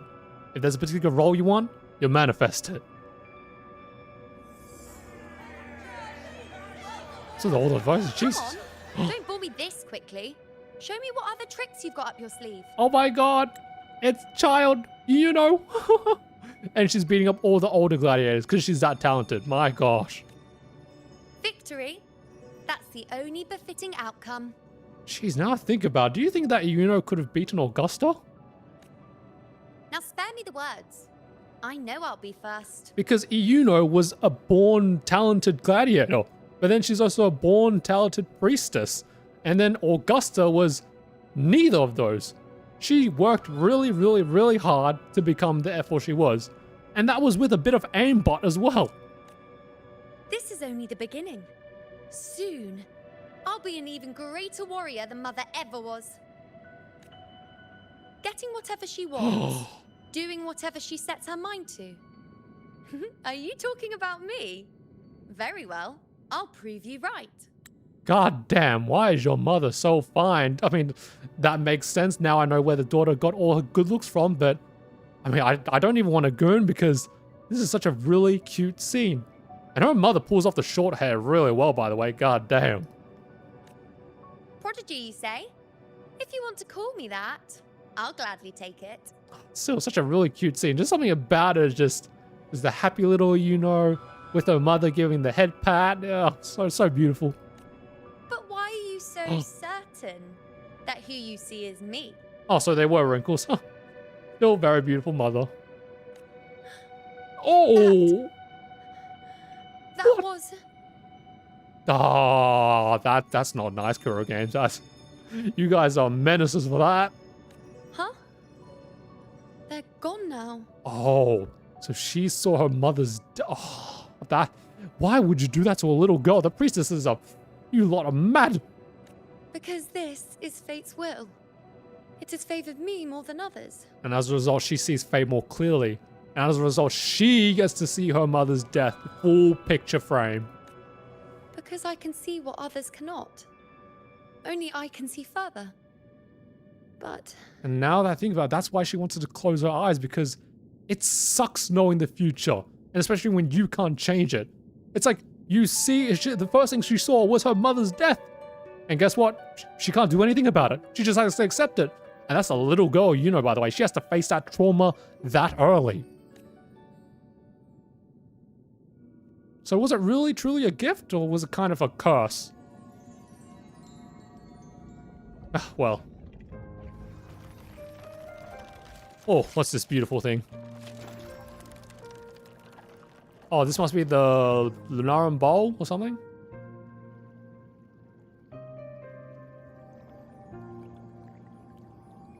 You look like you're recovering. She's vibing. Oh yeah, she's more colored now. So, after experiencing and feeling all that, you need to rest among Lunarum boughs to make what's anchored become a part of you. Yep, so we're just, as we get through more of those memories, we establish more connections, thus stronger manifestation with Iuno here. Or maybe it's just tied to the fact that, as she rests, she recovers her powers, but this, I don't think that's the same Iuno we're talking about. Exactly. After manifestation, this is how I can absorb more. Only then can I find a more complete me. And is that complete you, the one we were fighting with in the first part?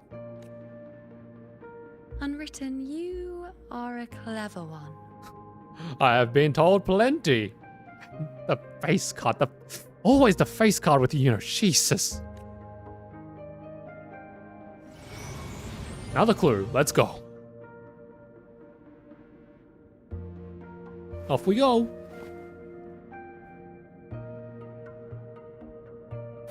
Not scary at all. So remember, 2 pathways. We forget her or she dies. Ignore. Oh. Oh. Follow the foretold fate. Ignore the foretold fate. What is this? Oh. Is this going to affect the ending? Oh, I'm scared. I don't want to make a choice. I'm scared. I'm scared. Ignore the foretold fate or the foretold fate. If we follow the foretold fate, that's how everyone died, but ignoring the or is it just more like we're trying to connect with the memories and then wait a second.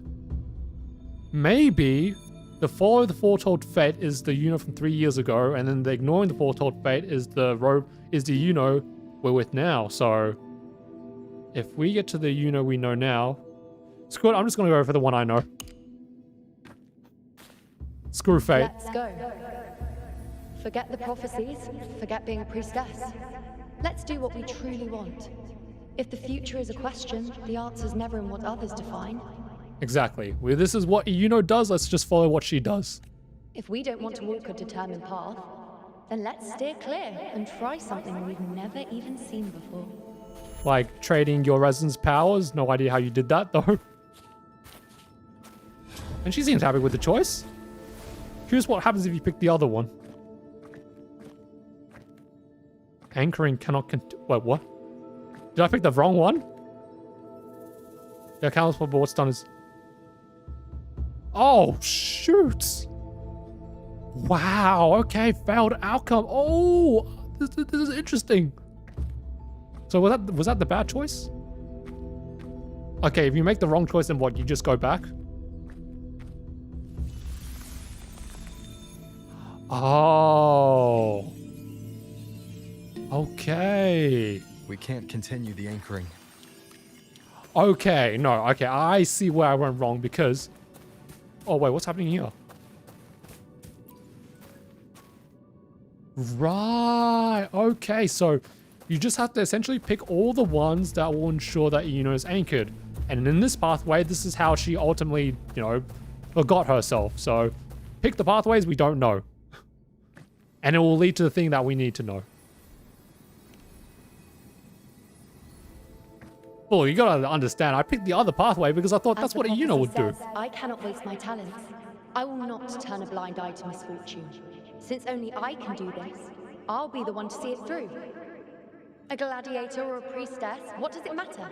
I'll face fate and see just how far I can go. Alright, let's do it then. But I'm liking this. There's choices that have consequences. Albeit the consequences of being a little bit, like, minor. Then again, this is just meant to be a one-way story, but I like it. I like it. The anchoring is still working. This looks like a memory from when you became a priestess. Isn't that the Agora in Iuno Square? I think I'd like to see it. God damn. So maybe, like, the days whenever Iuno would say her prophecies were, like, they must have been so terrifying because if bad things were gonna happen, then they happen, and there's nothing you can do about it. Oh. Isn't the priestess supposed to give us a prophecy there? When I see her, do I just hand her the focus? Back then, it seems you didn't mind giving prophecies. The people were much closer to you than they are now. Oh yeah, that is fair. She now has a bit of a notorious reputation, so how the hell did that come to be? Over there? That was my divination altar. Wait a second, is this maybe how she traded her powers or something? They're waiting for the priestess's words. I must go and deliver it. Well, actually, it would be Rover delivering it, for sure. So what, it's gonna be like a tarot card reading? You look unfamiliar. Not from Septimont, I take it? I think this is just a memory from the past, right? Not bad. You even bothered to learn my name. She's been so haughty since then. An outlander coming all this way, seeking the most gifted priestess. Me. Just to beg for answers about the future. God damn, she really wears it on herself, and that's just... Why is that weirdly hot? What's this this about? How dreadfully complicated. But I suppose I can't fault your luck finding your way to me. Yes, I only wanted the best. They say a priestess can't see everything, but when she does, she's always right. But I'm different. I can see everything, and I'm always right. She's just so haughty and Even when I'm not in the temple bathed in flame, I have more than enough power to see your future. So far, nothing's happened that I didn't already foresee. She's just that powerful of a priestess, and she's also so talented as a gladiator. I wonder she's like the perfect being. Now, hand over whatever item you've brought. I'll see what's been bothering you. Yes, help me answer your charm. I don't have time. I'm trying to. Shh, quiet, please. And don't you dare look away. I'm about to... Make a prophecy? Or look at me in an extremely cute way, because... Or can she see what's so special about us? I see... a void? Yeah, that's right. Where's all that haughtiness now? You ain't ever seen us before. We're built different like that. I can't see your past. I can't see your present. And your future. How can this be? You don't know what we are. That's funny. Like you said, I'm the unwritten one. Considering we're not technically alive, The unwritten one. Why is that familiar? Who exactly are you? This is some really timeline wine bending thing. But okay, this is just a memory, and we're living that memory. Now, know all the memories. You? Why are you here? Isn't this... Eterna Square? Wait a second, what if this is what Iuno saw from 3 years ago, our encounter with Rover here, and then that's why she died? Like, that's the thing, I'm still thinking about how there is 2 Iunos. One who apparently died 3 years ago, and then the one that disappeared from us. Did something happen in Septimont? Is it Augusta or the others? No, that's impossible. I should have disappeared by now. Why do I feel so tired? Like I'm walking the same path over and over again without end. Is this maybe in a Iuno trying to find which path can ensure Septimon's safety or something? But I mean, at least we know that she's known Augusta for that long. Why do I see so many memories from the past? My mother, the other priestesses, and you. You've done something for me, haven't you? Oh, we're going to be doing a lot for you. Yes. We're in the chaos now. If you know what that is. But you shouldn't be here. Neither should I. Why haven't I disappeared completely? Oh, is this like the Iuno we know of? Oh, I feel like I missed something. Why did you sacrifice yourself? Why did you just leave without a word? Was this really the outcome the most gifted priestess chose for herself? Ah, okay. So this is the Iuno, the one we know. And then I think through touching Rover, she regained all of her memories and everything. Because this was the best I could do for Septimont. From all the possibilities she saw, this is like... She really did like a Doctor Strange thing. She saw like 10 million possibilities and only one in one of them. Destruction. Failure. Oblivion. The dark tide devours everything you can imagine. The Griffons can't escape it. The gladiators can't defeat it. In the blink of an eye, before we could even react, it had already enveloped everything. But I mean, that could only happen if someone, like, took out the Earth-Red Wedge, right? I knew it from the start. I knew 3 years ago. I would turn everything I am into the moon arrow that would pin down the Sovereign. I just didn't know when that day would come. Or if it would be enough. Until I saw you. You, the one who stood between me and the manipulating hand behind everything. Just like the faint light I once saw in the future. The manipulating hand. You see that? So there is a third party. I'm pretty sure that's Defraxidus. I finally understand. my defiance, my sacrilege. It was all worth it. Now I found the answer. No, you found a answer. It's not the answer. So that's right. So you're just giving up. You haven't, like, I mean, yes, you explored a million possibilities, but maybe try exploring another million. I mean, Flova did. So did Rover. You can too. Whether it's because of the void I carry, or whatever else it may be, I still remember you. Your place in this world isn't over yet. Mm-hmm. I'm Preach, taking King. you out of this realm of chaos. Yeah, that's our king. She held out her hand for us. Now we're holding out our hand for hers. You... We didn't give up. And now we're gonna get the rewards. It seems like I missed something. Something I didn't foresee. So the unwritten one from the future isn't happy with the ending I've changed and wants to rewrite it. I mean, honestly, you know, maybe you ended up, like, what you did was perhaps the right choice after all, because by erasing yourself, that prompts Rover to then find you. And then ultimately you get the happy ending you want, right? Except one's alive, you're alive, so we're all alive, we're all happy. The battle's still undecided. The war isn't finished yet. Is that it? Yes, but at least where there's more numbers, more hope, more likely to win.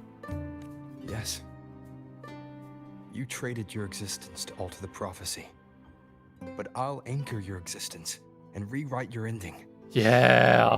Just like how Cristoforo is anchoring AVIDIUS's existence by writing his ending. Well, I mean, that's not really the right analogy I wanted to go with, but you see where I'm going.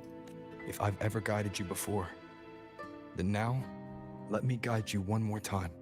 Oh, isn't that interesting? It's always the priestesses that are meant to be guiding the people through their prophecies, but now we've sort of threw a reverse Uno card, and Rover's going to be the one that's doing the guiding.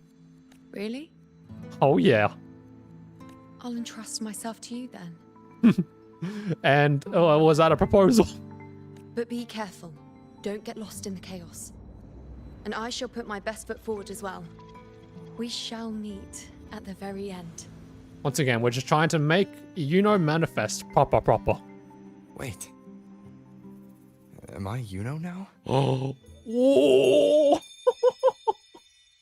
I've seen too many animes, and do you know what the hell the dude does first when he's in a woman's body? But I don't think Rover's a sleaze bag like that, priestess. I've got the item here with me. I hope you can take a look for me. Right then, Rover, time to do your work as a priestess. Well, I guess that's all the divinations for today. Hopefully, Iuno's looking more in color. How would you rate our work?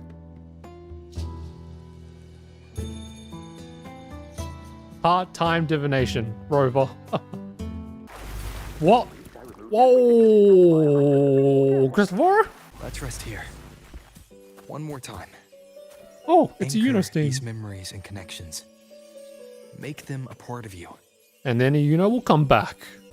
I'm pretty sure that's what the whole point of that play and that scene was, whereby you act as a Iuno. You could either give the objective truth or the potential possibilities as a means of perhaps avoiding the what's going to happen. But still, no matter the roads, they all cross to that bad outcome. And what is Rover encapsulated by her smile? Aren't we all?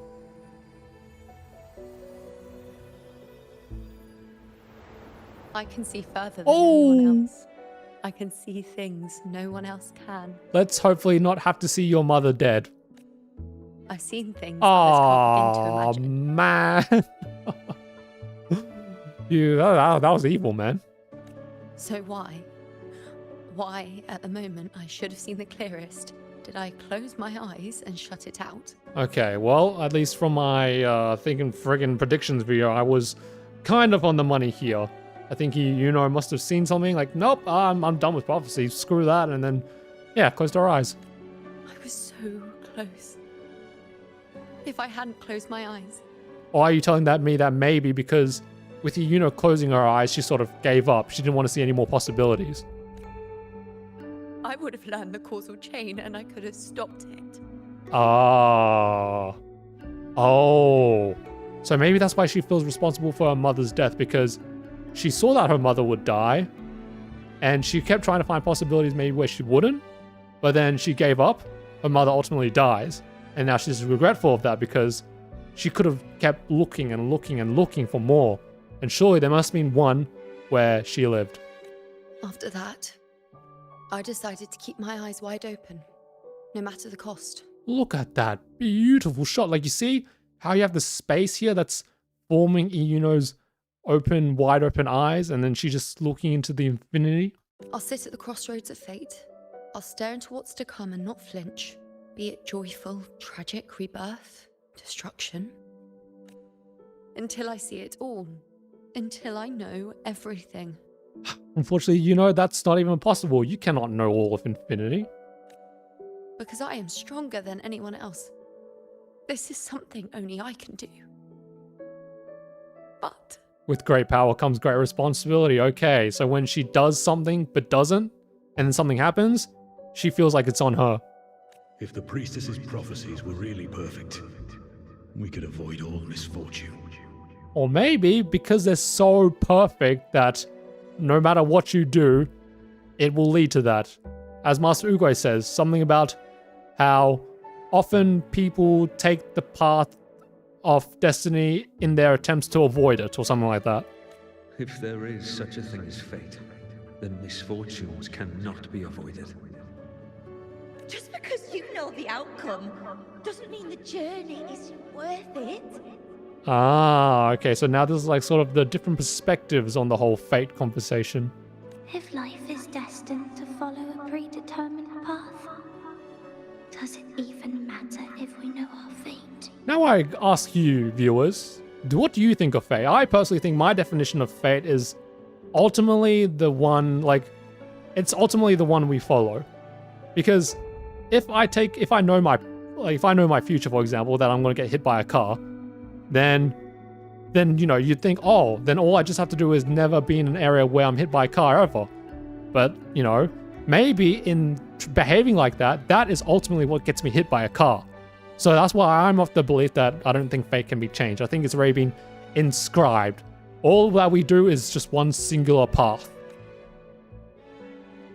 After all I see, could I ever answer what they hope of me? Does glimpsing one's fate really matter?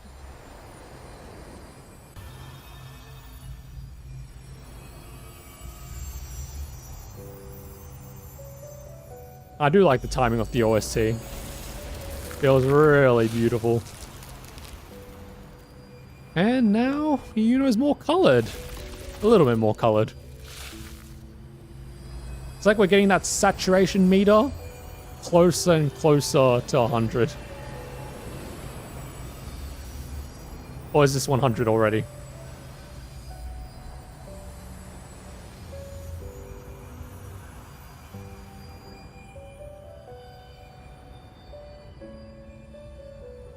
It's working. I understand why you stopped offering prophecies. You weren't sure of seeing. Yeah. Oh, look at that. You are as sharp as ever. You've been saying that a lot. You like me?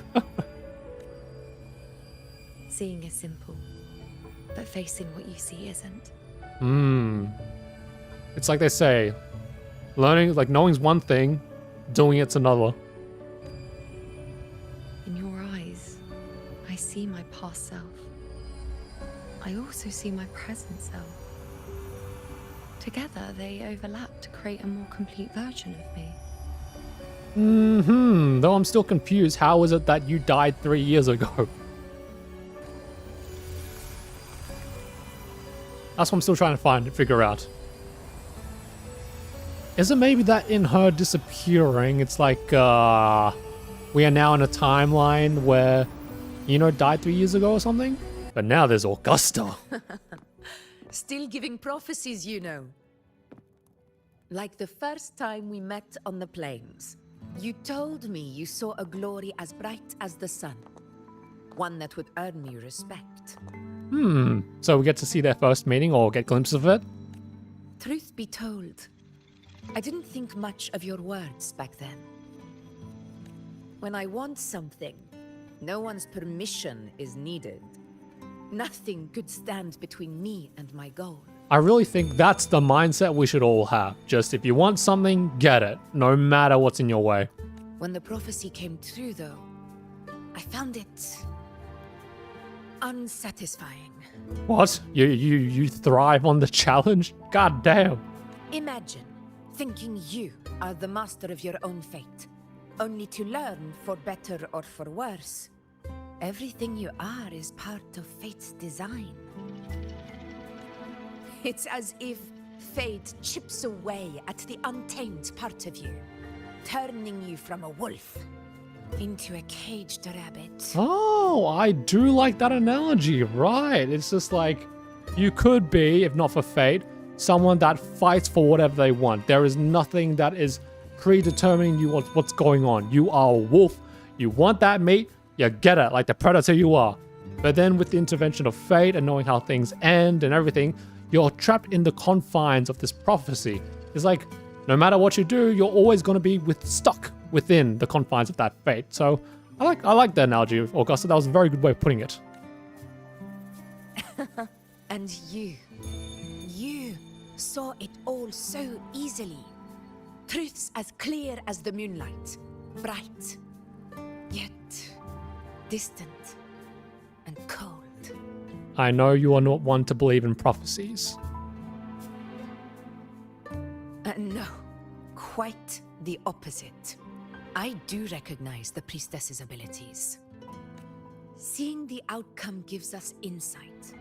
Prophecies allow us to envision the future and find better ways to face it. Okay, so she has a similar mindset to that gladiator we helped to do divinations for.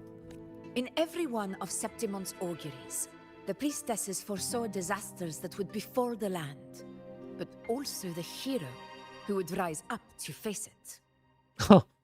How she was talking about the hero who would rise up to face it, and then we get the close-up on a Iuno. You see the parallel there? Like the people of Septimont, I too have been blessed by prophecy. But in the end, whether disaster is averted or who the hero is, those choices are never ours. If we are nothing more than fate's puppets, what difference does it make if we can see its hand? If fate one day wills our annihilation, with no way to change it, what then is the role of a priestess? You know what? That's another good way of pointing it out. Are they merely fate's mouthpiece, bowing to its will? Or are they pioneers, seeking to shape what's to come? God damn, Augusta, she just knows. No wonder she's an F4. F4's not just not about all the glory and the glory. She's actually got like a really good mind for all this stuff. Last night, Grandmother Lillibet told me another Septimont augury had emerged. This one revealed a future unseen, a warning long overdue. An unknown disaster that would bring about the end of Septimont. That looks like the Raguna Dark Tide. The priestess couldn't discern the cause of the disaster, nor could they see the hero who would rise up to stop it. The Senate prefers to wait, believing the solution will reveal itself in time. But I must consider the darker possibility. So she does the prep work to ensure that Septimon's disaster is averted, right? I know that you'd rather be out there dealing with living, breathing people than confined to the temple to await some grand future. You, too, are tired of the Senate's rules and the priestess's chains. But as a prodigy in prophecy, you should see further than Lillibet or any of the other priestesses. Would you dare With no direction, no clues, and not a single focus item. Gaze upon Septimon's end and trace its cause. Oh, okay, that's pretty cool. Because now we have... Sorry, the burp. We now have the two choices from this possibility we cannot see. And we just gotta walk into one of them. Reject Augusta's proposal, wait for the time to reveal more insights. Search for Septimon's ending. I don't want to reject Augusta off rip though. I don't think that's what Iuno would do. So let's go for number 2. And if we're wrong again, so be it. I'm fine with that. I just don't want to deny myself. I'll make this prophecy's ending my answer. Because I feel like this is what Iuno did. This is what she followed. End or future, if I can break through the maze and find the hero of heroes they could not, I won't need to worry about the meaning of what I see. I will be the meaning I see. Yeah, there's that as well. Okay, let's see if we made the wrong choice again. And we might make the wrong choice, bet that's fine. And I suppose it's a little bit expected. Oh, right Once choice. Again, I repeat Iuno's past choice.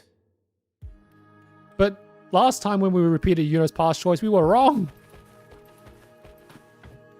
Or maybe we made that past choice too early.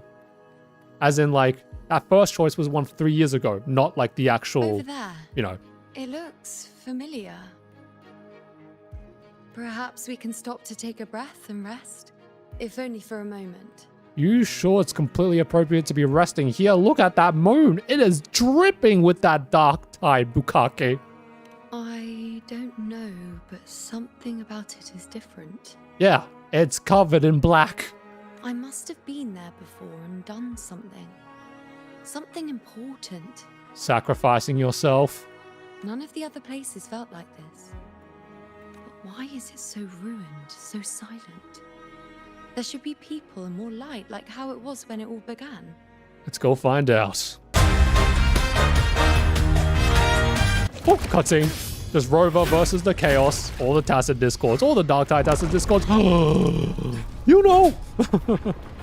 God damn. Okay, the Venom got to her this time. I remember now. What you did?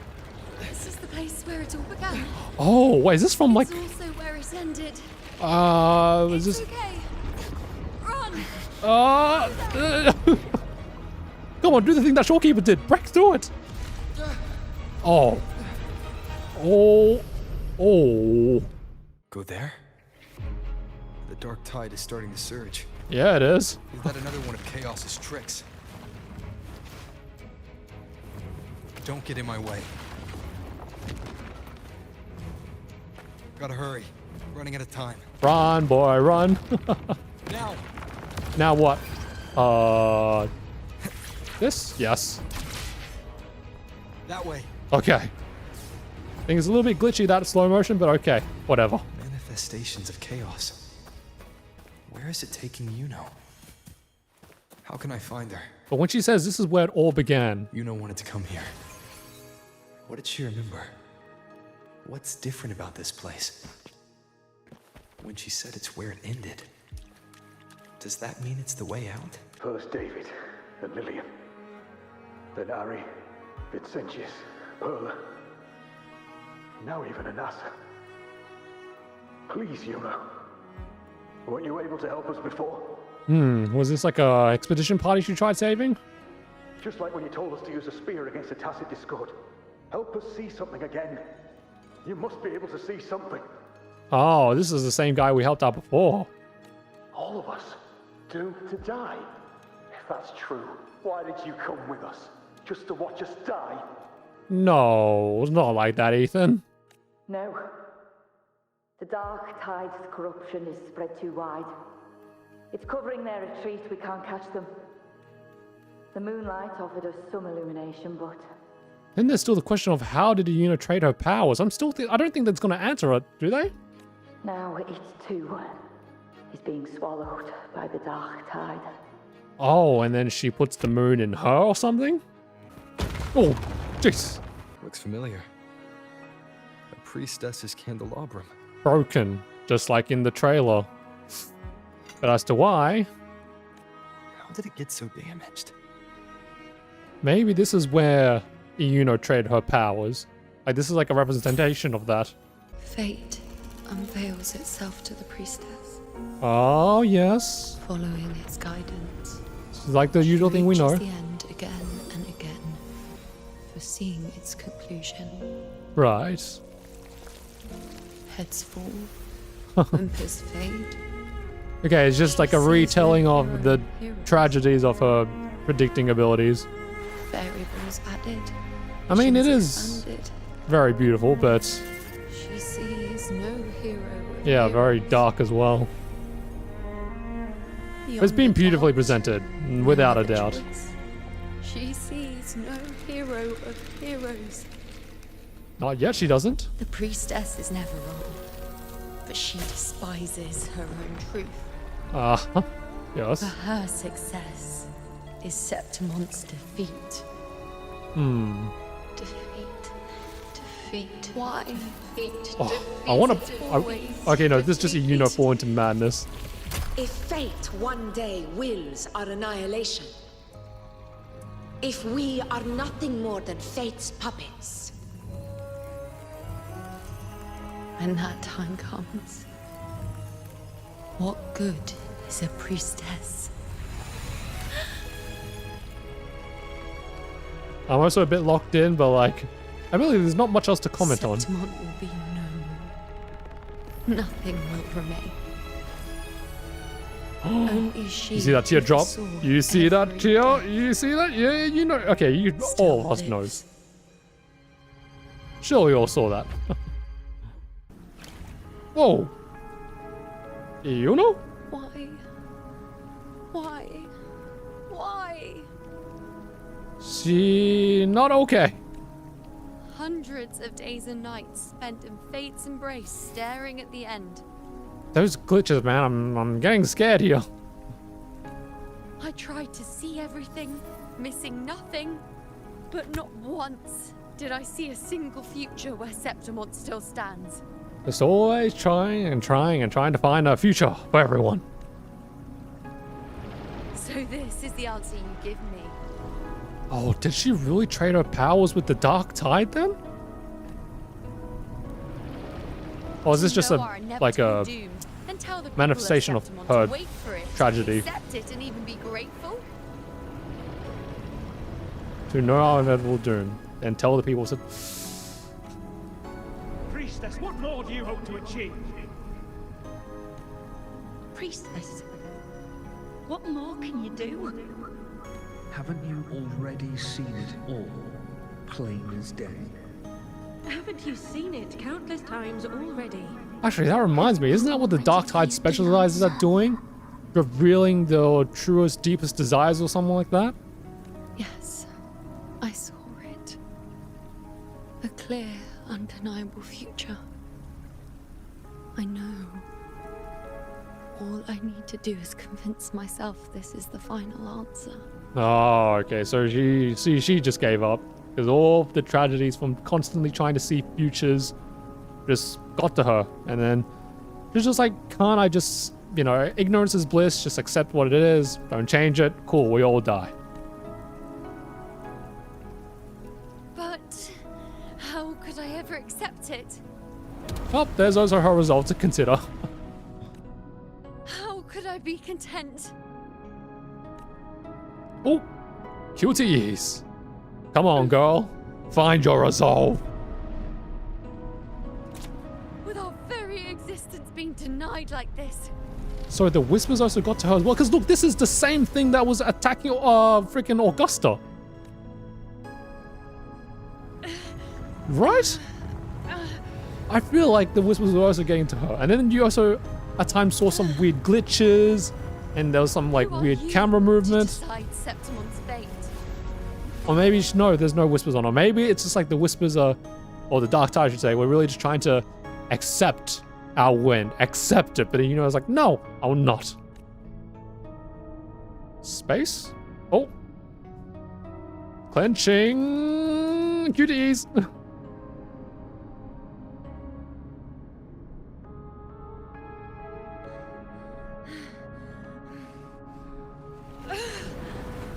Okay, cool scenery. Certainty is just the narrow boundary fate sets for us.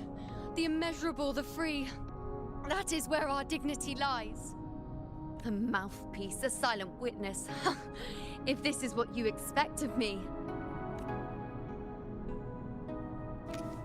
I'll raise my bow and turn fate into a storm of possibility. Okay, now I think we're gonna see how she traded her powers. Break it? Oh! Okay, so now I'm starting to see the metaphor. Just once I can prove you are not fixed, then will this so-called end even? Yeah, because it's just like the dark tide was just as it covered. Because remember in that trailer, the dark tide was covering her artifact. Her artifact was the embodiment of her prophetical powers, and ultimately she gave up those powers because she constantly saw victories of the dark tide. So it was like, nope, okay, I'm not listening to prophecies no more. I'm gonna do my own thing. Wait, Priestess Iuno, are you really going to stand with us against the dark tide? Oh, that's true. Rather than be a mouthpiece, how about we actually become... I was going somewhere with that, but just keep going. You've already seen how it ends, haven't you? But the difference is, she wasn't there. Of course.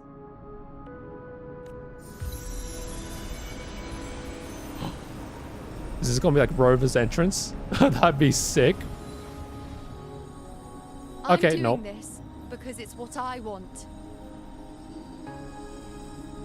The answer I seek is the one only I can give. Woo! This feels like final boss energy. I don't know. Do you guys think it's final boss energy? Time to fully realize Iuno.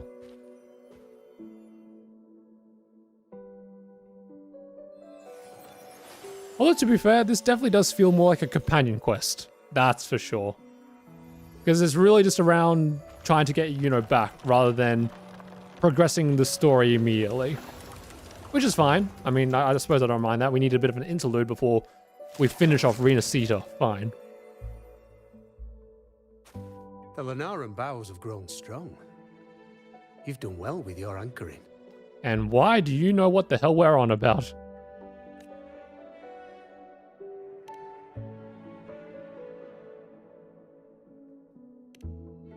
Look at you. A mortal from the real world stumbling into chaos. What else would you be here for, if not to take something back with you? Also, with that thing on your wrist there, isn't it clear? That's how she's been connected to you all this time. Only anchoring explains that. Okay, well, now we have a complete, utter proof that indeed it is thanks to this charm that only Rover knows about Iuno.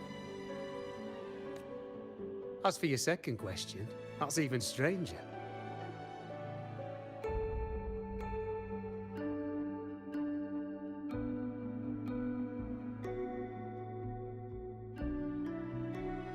Just trying to read something from work. What the hell?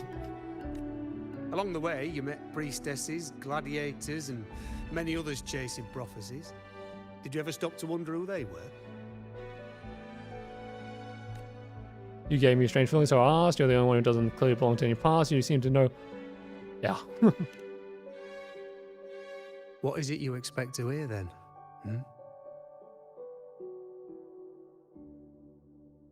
I'm a blacksmith.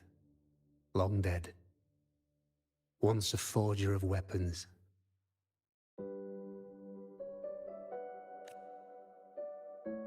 A father to a daughter.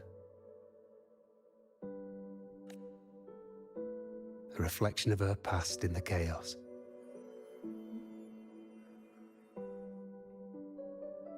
So you can tell that I'm not really Iuno.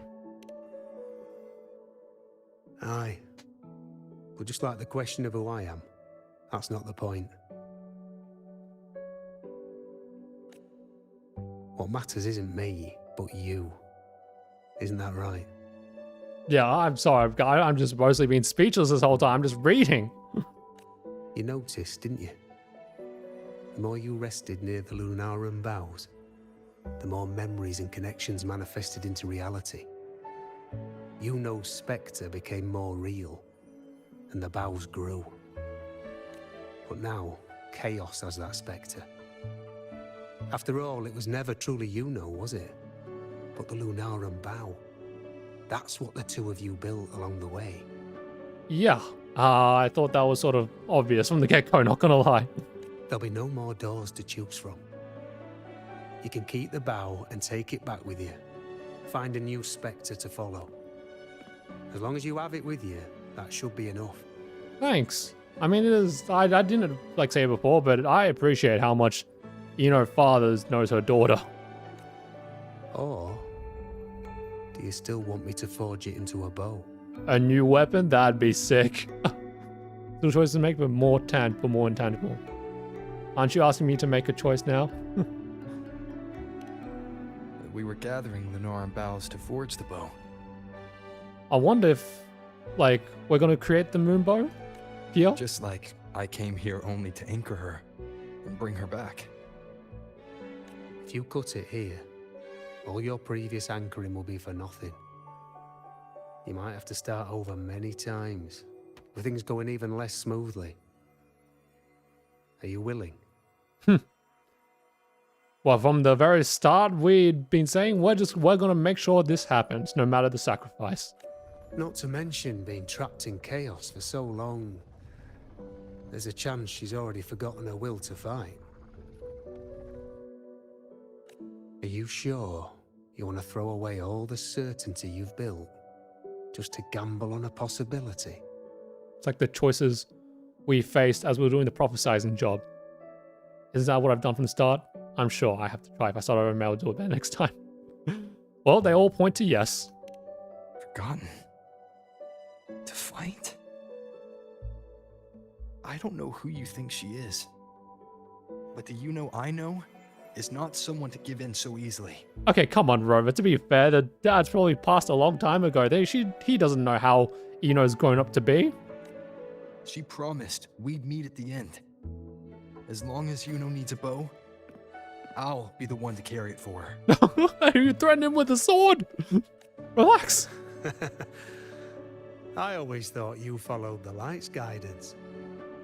Now I see you reach this point because the light followed you. And even the gameplay translates into this because we're always the one that's leading, How could I forget? The greatest archery isn't about hitting the target every time. It's about letting the arrow choose the mark. Wherever it lands, that's where destiny awaits. I mean, is it? I don't know about that analogy. I've said it before. I forge weapons. If you still want it, I'll forge the bow for you. Let's do it. Come then. Let's do it. Hell yeah. Oh, we're gonna cut the tree down ourselves.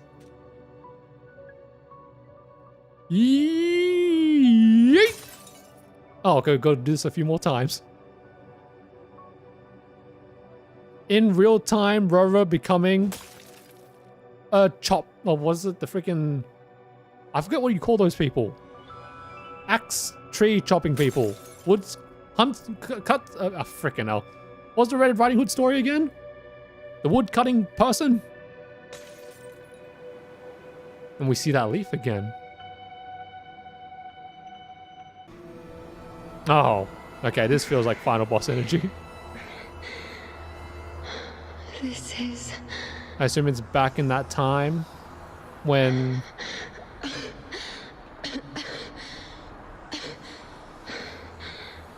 Iuno. Priestess Iuno. This again. My head spinning. My arms and legs. It's like I'm underwater. So heavy. I saw the unwritten one at the divination altar at the Agora. And then... Go back, Priestess Iuno. Okay, so this is like... it's still in the chaos, right? Aurelius, Yeah. what are you doing here? Didn't chaos just take me? Oh wait, yes, that's right. Now we're thinking, this is the point where her and Rover got separated. And now we see what happens with Iuno's perspective. This place must be where I gave my last prophecy 3 years ago. At the end of the spring basin where the dark tide surged. Priestess Iuno, we're already indebted to you for accompanying us on this journey. But you've seen how it ends. Our squad is doomed. The others and I are fated to fall here. There's no need for you to risk your own life any longer. Return to Tetragon Temple. That's where you should be. I too will go where I should be. Last walk off, I guess. Words fit for the abyss. Don't you dare underestimate me. Go, Queen.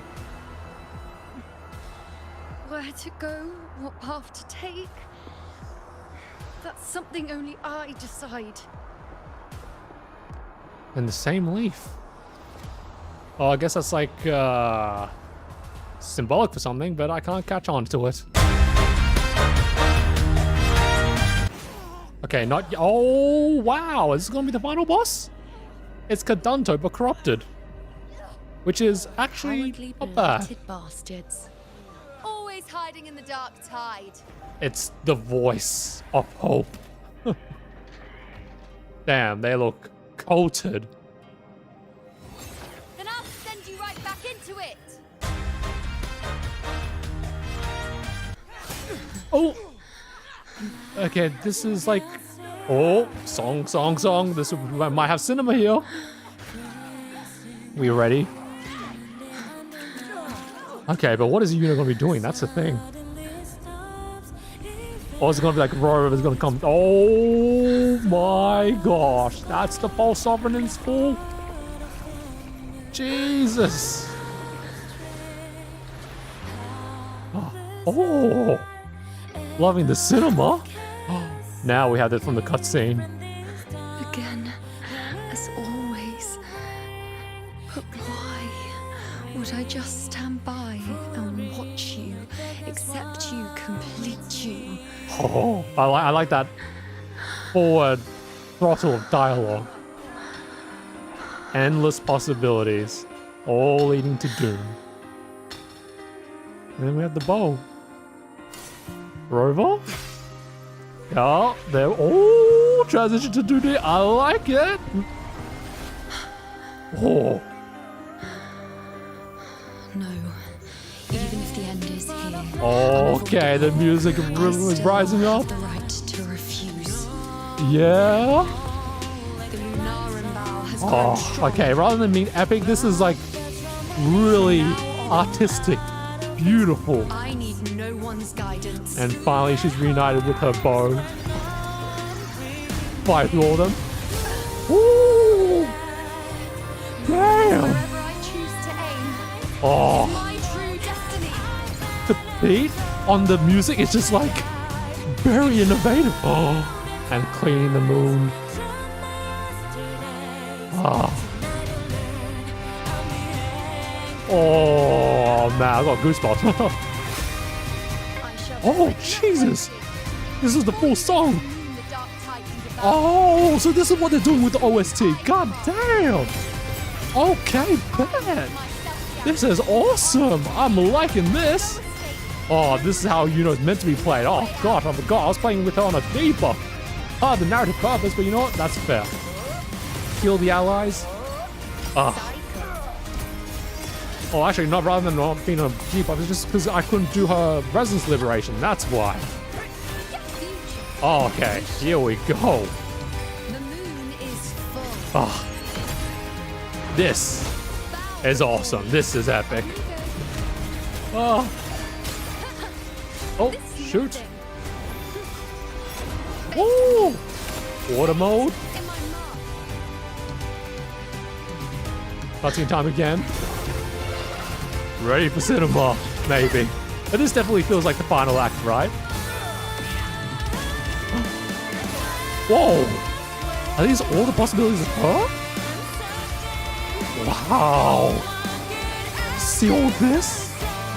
Oh my gosh, this is actually just so cool! So beautiful! Like, it's not hype, but there's just something about Iuno's cinematics. It's just like, wow! It's so beautifully constructed. So beautifully shot, so beautifully directed. That's really the thing with Iuno. All of her scenes have just been beautiful. I told you. I'd rewrite the ending you changed. Goosebumps. That was really nice.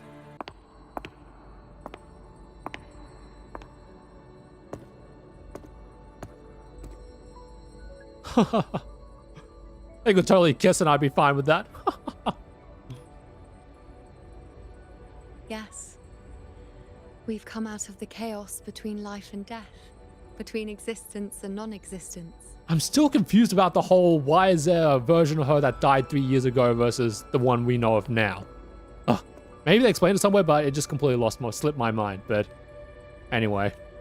There aren't any guiding traces, no visions of fate's hand.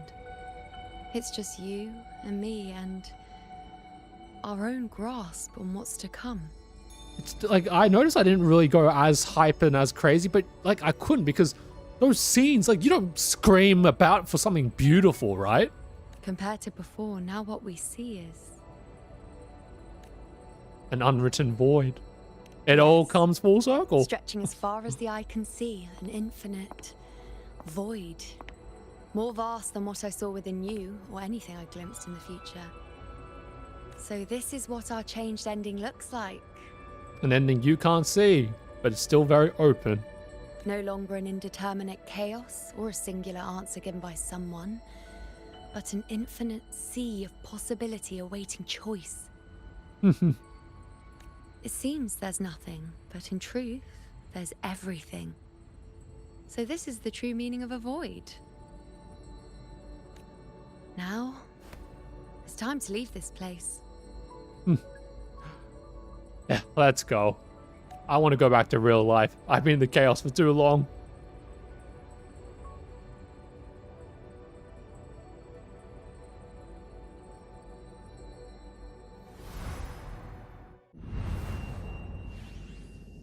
Oh, yeah, so this was just all in the chaos. Everything.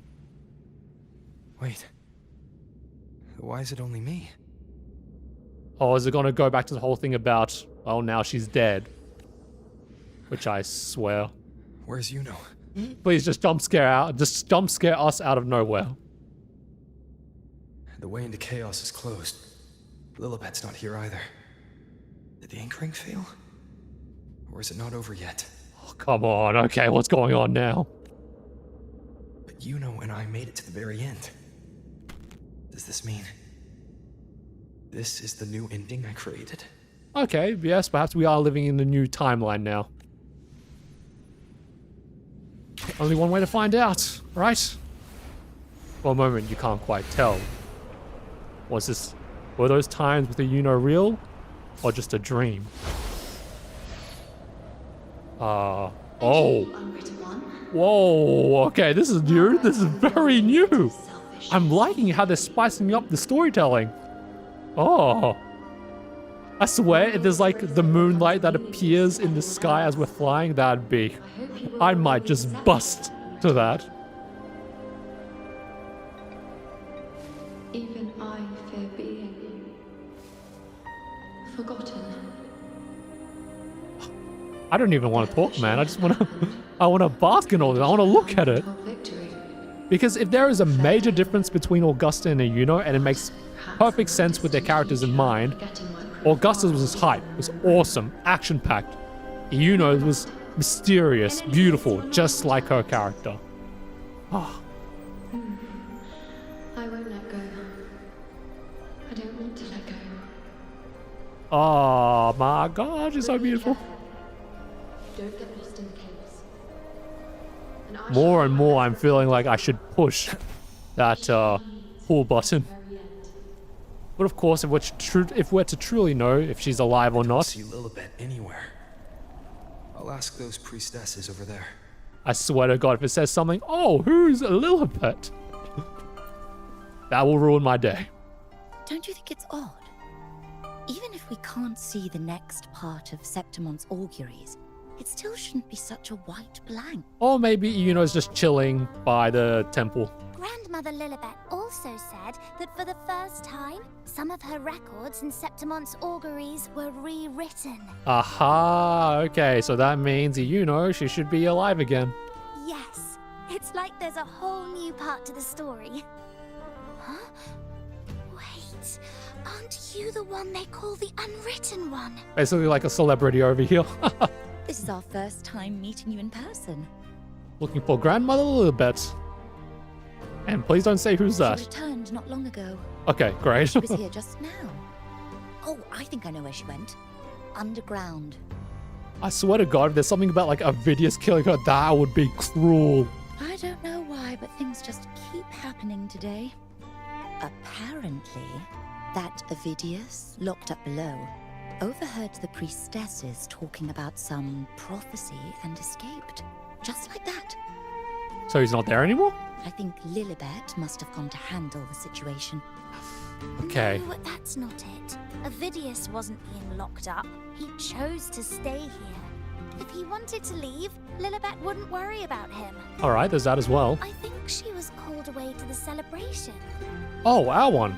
Was Oh, it? yes. I saw a girl with two... Yay! She's back with us. Grandmother Happy Lillibet days, went happy to the days. celebration with her. Ah, that makes sense. It must have started by now then. Before the oration ends, Lillibet would definitely need to be there. Ponytails? Do you know who Iuno is? And we're finally gonna get our vindication. Iuno? I don't think I've heard that name before. Do you mean that's the girl we're talking about? I swear to God if she changed her name or something. Apologies, I didn't have a good look at her.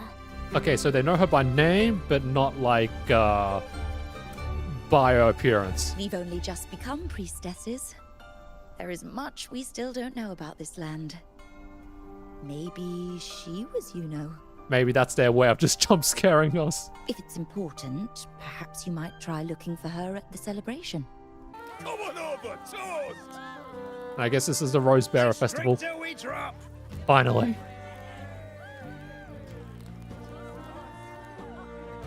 But where's Iuno? You're not having twin tails. Where's the twin tail?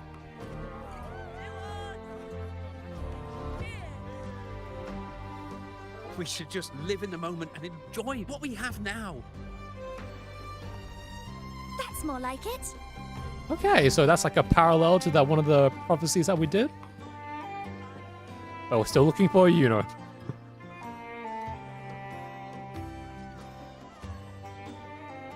Don't give up, Rover. She's there. Somewhere. Come, triumphant reign of petals, huh? But does that mean the whole thing with Augusta is now, like, they need to rebuild that relationship? That sun went away pretty quickly. Water. Oh, Iuno. Just, where is she? Can you tell me we would meet at the very end? Why can't I find you? Because she's mischievously like a cat hiding from us. Or is she completely elsewhere? Oh. I could hear your voice from a distance. Iuno! Wasn't that it? Is that a fourth wall break? Were you actually talking to me? And a wash of relief came over Rover in an awesome way. Seems like you're in an awful hurry to find someone. Oh, she found me. You little, do you know how worried I was?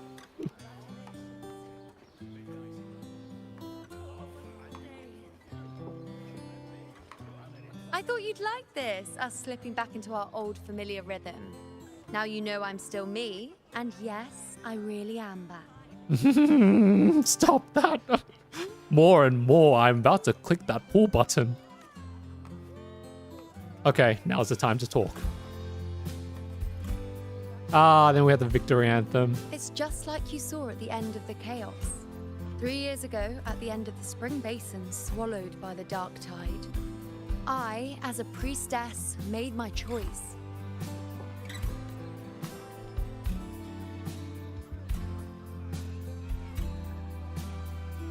I was so done with just being dragged along by the moon's whims. So I defied fate, severed the path, and became the arrow that struck at destiny itself. When you say you became the arrow, did you mean that you transferred traded your powers or something? After that, I lost the ability to see clear visions of the future. But in return, I gained the power to anchor the Dark Tide's creations. Aha, so I was right. Okay, it was then that this happened. With that, the last prophecy I saw changed slightly. In a squad doomed to fall, one survived. Aurelius.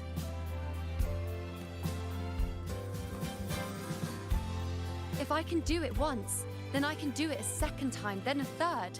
Perhaps one day I can overturn more destined futures.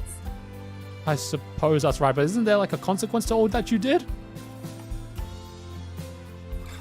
Since fate didn't prepare a hero of heroes, we decided to eliminate the need for one by taking on the disaster at its source. The Sovereign and the Paradise. Alright, fair enough.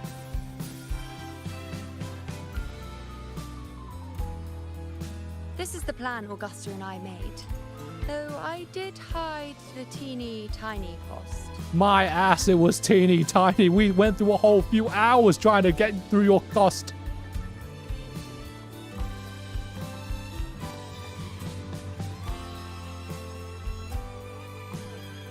But I am liking this music. All the Septimontians who were supposed to die are still alive. The end I once foresaw has changed.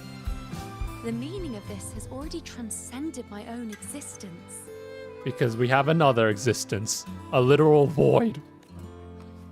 So then, even if every trace of my existence was erased, who can say that the altered fate I left behind isn't proof of my existence? I'm sort of keen to go back and read all of this just to make sure I have the story clearly outwritten.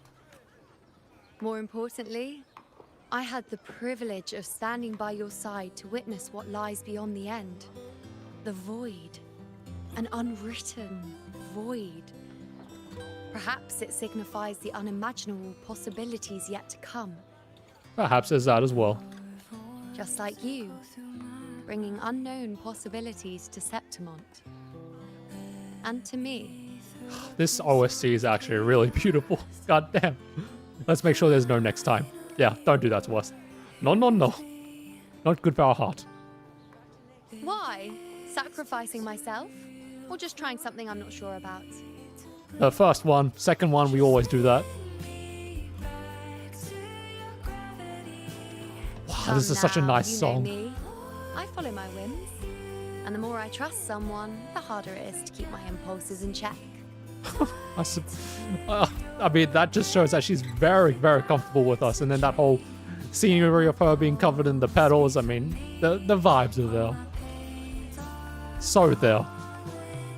Oh, she's missing the hand holding, are you? I'm not one to make promises I can't keep. But I'll promise you this. If there is a next time, you'll be the first to know. Okay. That's a good compromise.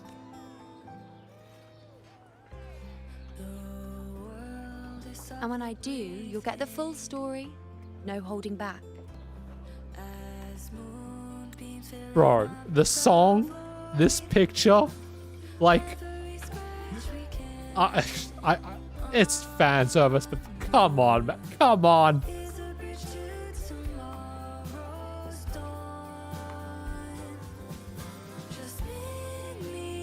A pedal for you, finally.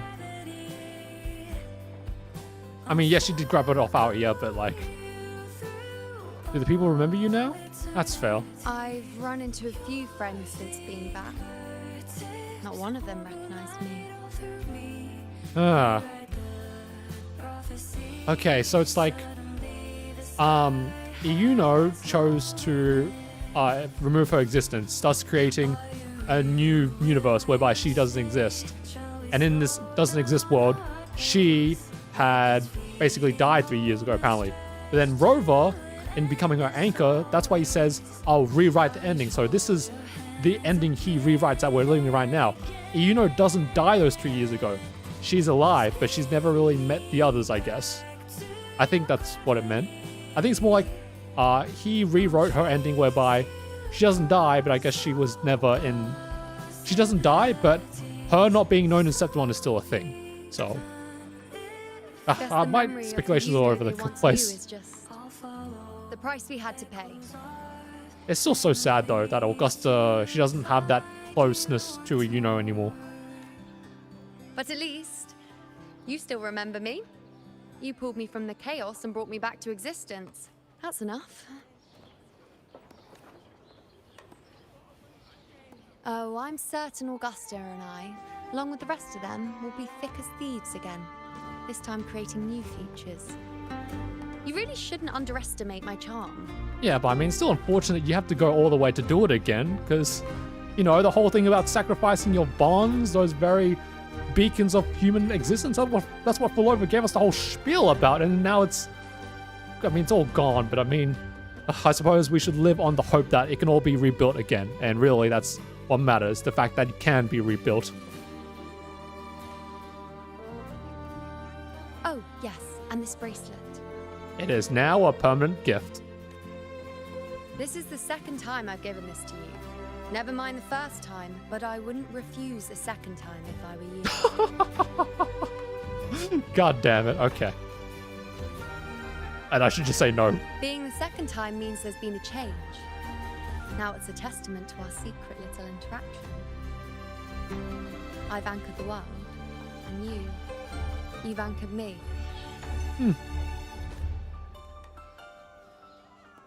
And put it on. Yeah, let's put it on.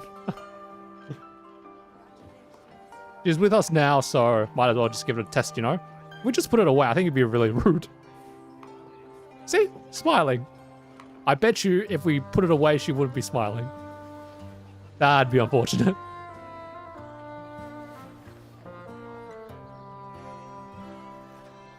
Well, that's Happy Septimon. As for any matter pertaining to me, what you saw in the chaos and what transpired, do not breathe a word of it to another soul. Understand? Oh, because I think maybe that's the most vulnerable she's been? Or was it because she's embarrassed that we were holding her hand the entire time? One of those. Feeling bashful all of a sudden? Yeah. Bashful? Hardly. If you blurt it out, it would cause quite a stir. All that explaining would be too much hassle. I suppose, but I do like seeing the haughty, completely perfect person showing very imperfect parts of themselves. Besides, to them, I am quite the anomaly. If the truth came out, the first reaction would be shock. I think the first reaction would be, what the hell are you on about? Because I don't believe anyone would even believe any of that. Again, this is a perfect opportunity to start anew. Just like Rover, starting anew.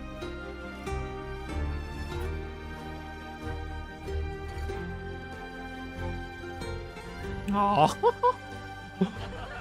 Yay! We get to end the quest holding hands again. Oh, okay, that's a nice ending.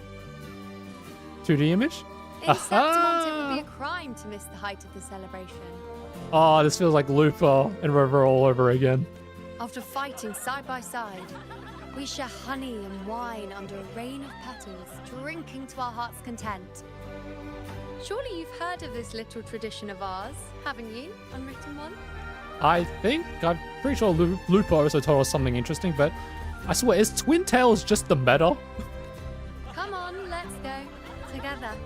To be drenched in those rose petals that smell of glory and triumph. And I think that's the ending, right? Okay, honestly, my thoughts on the quest, it was alright.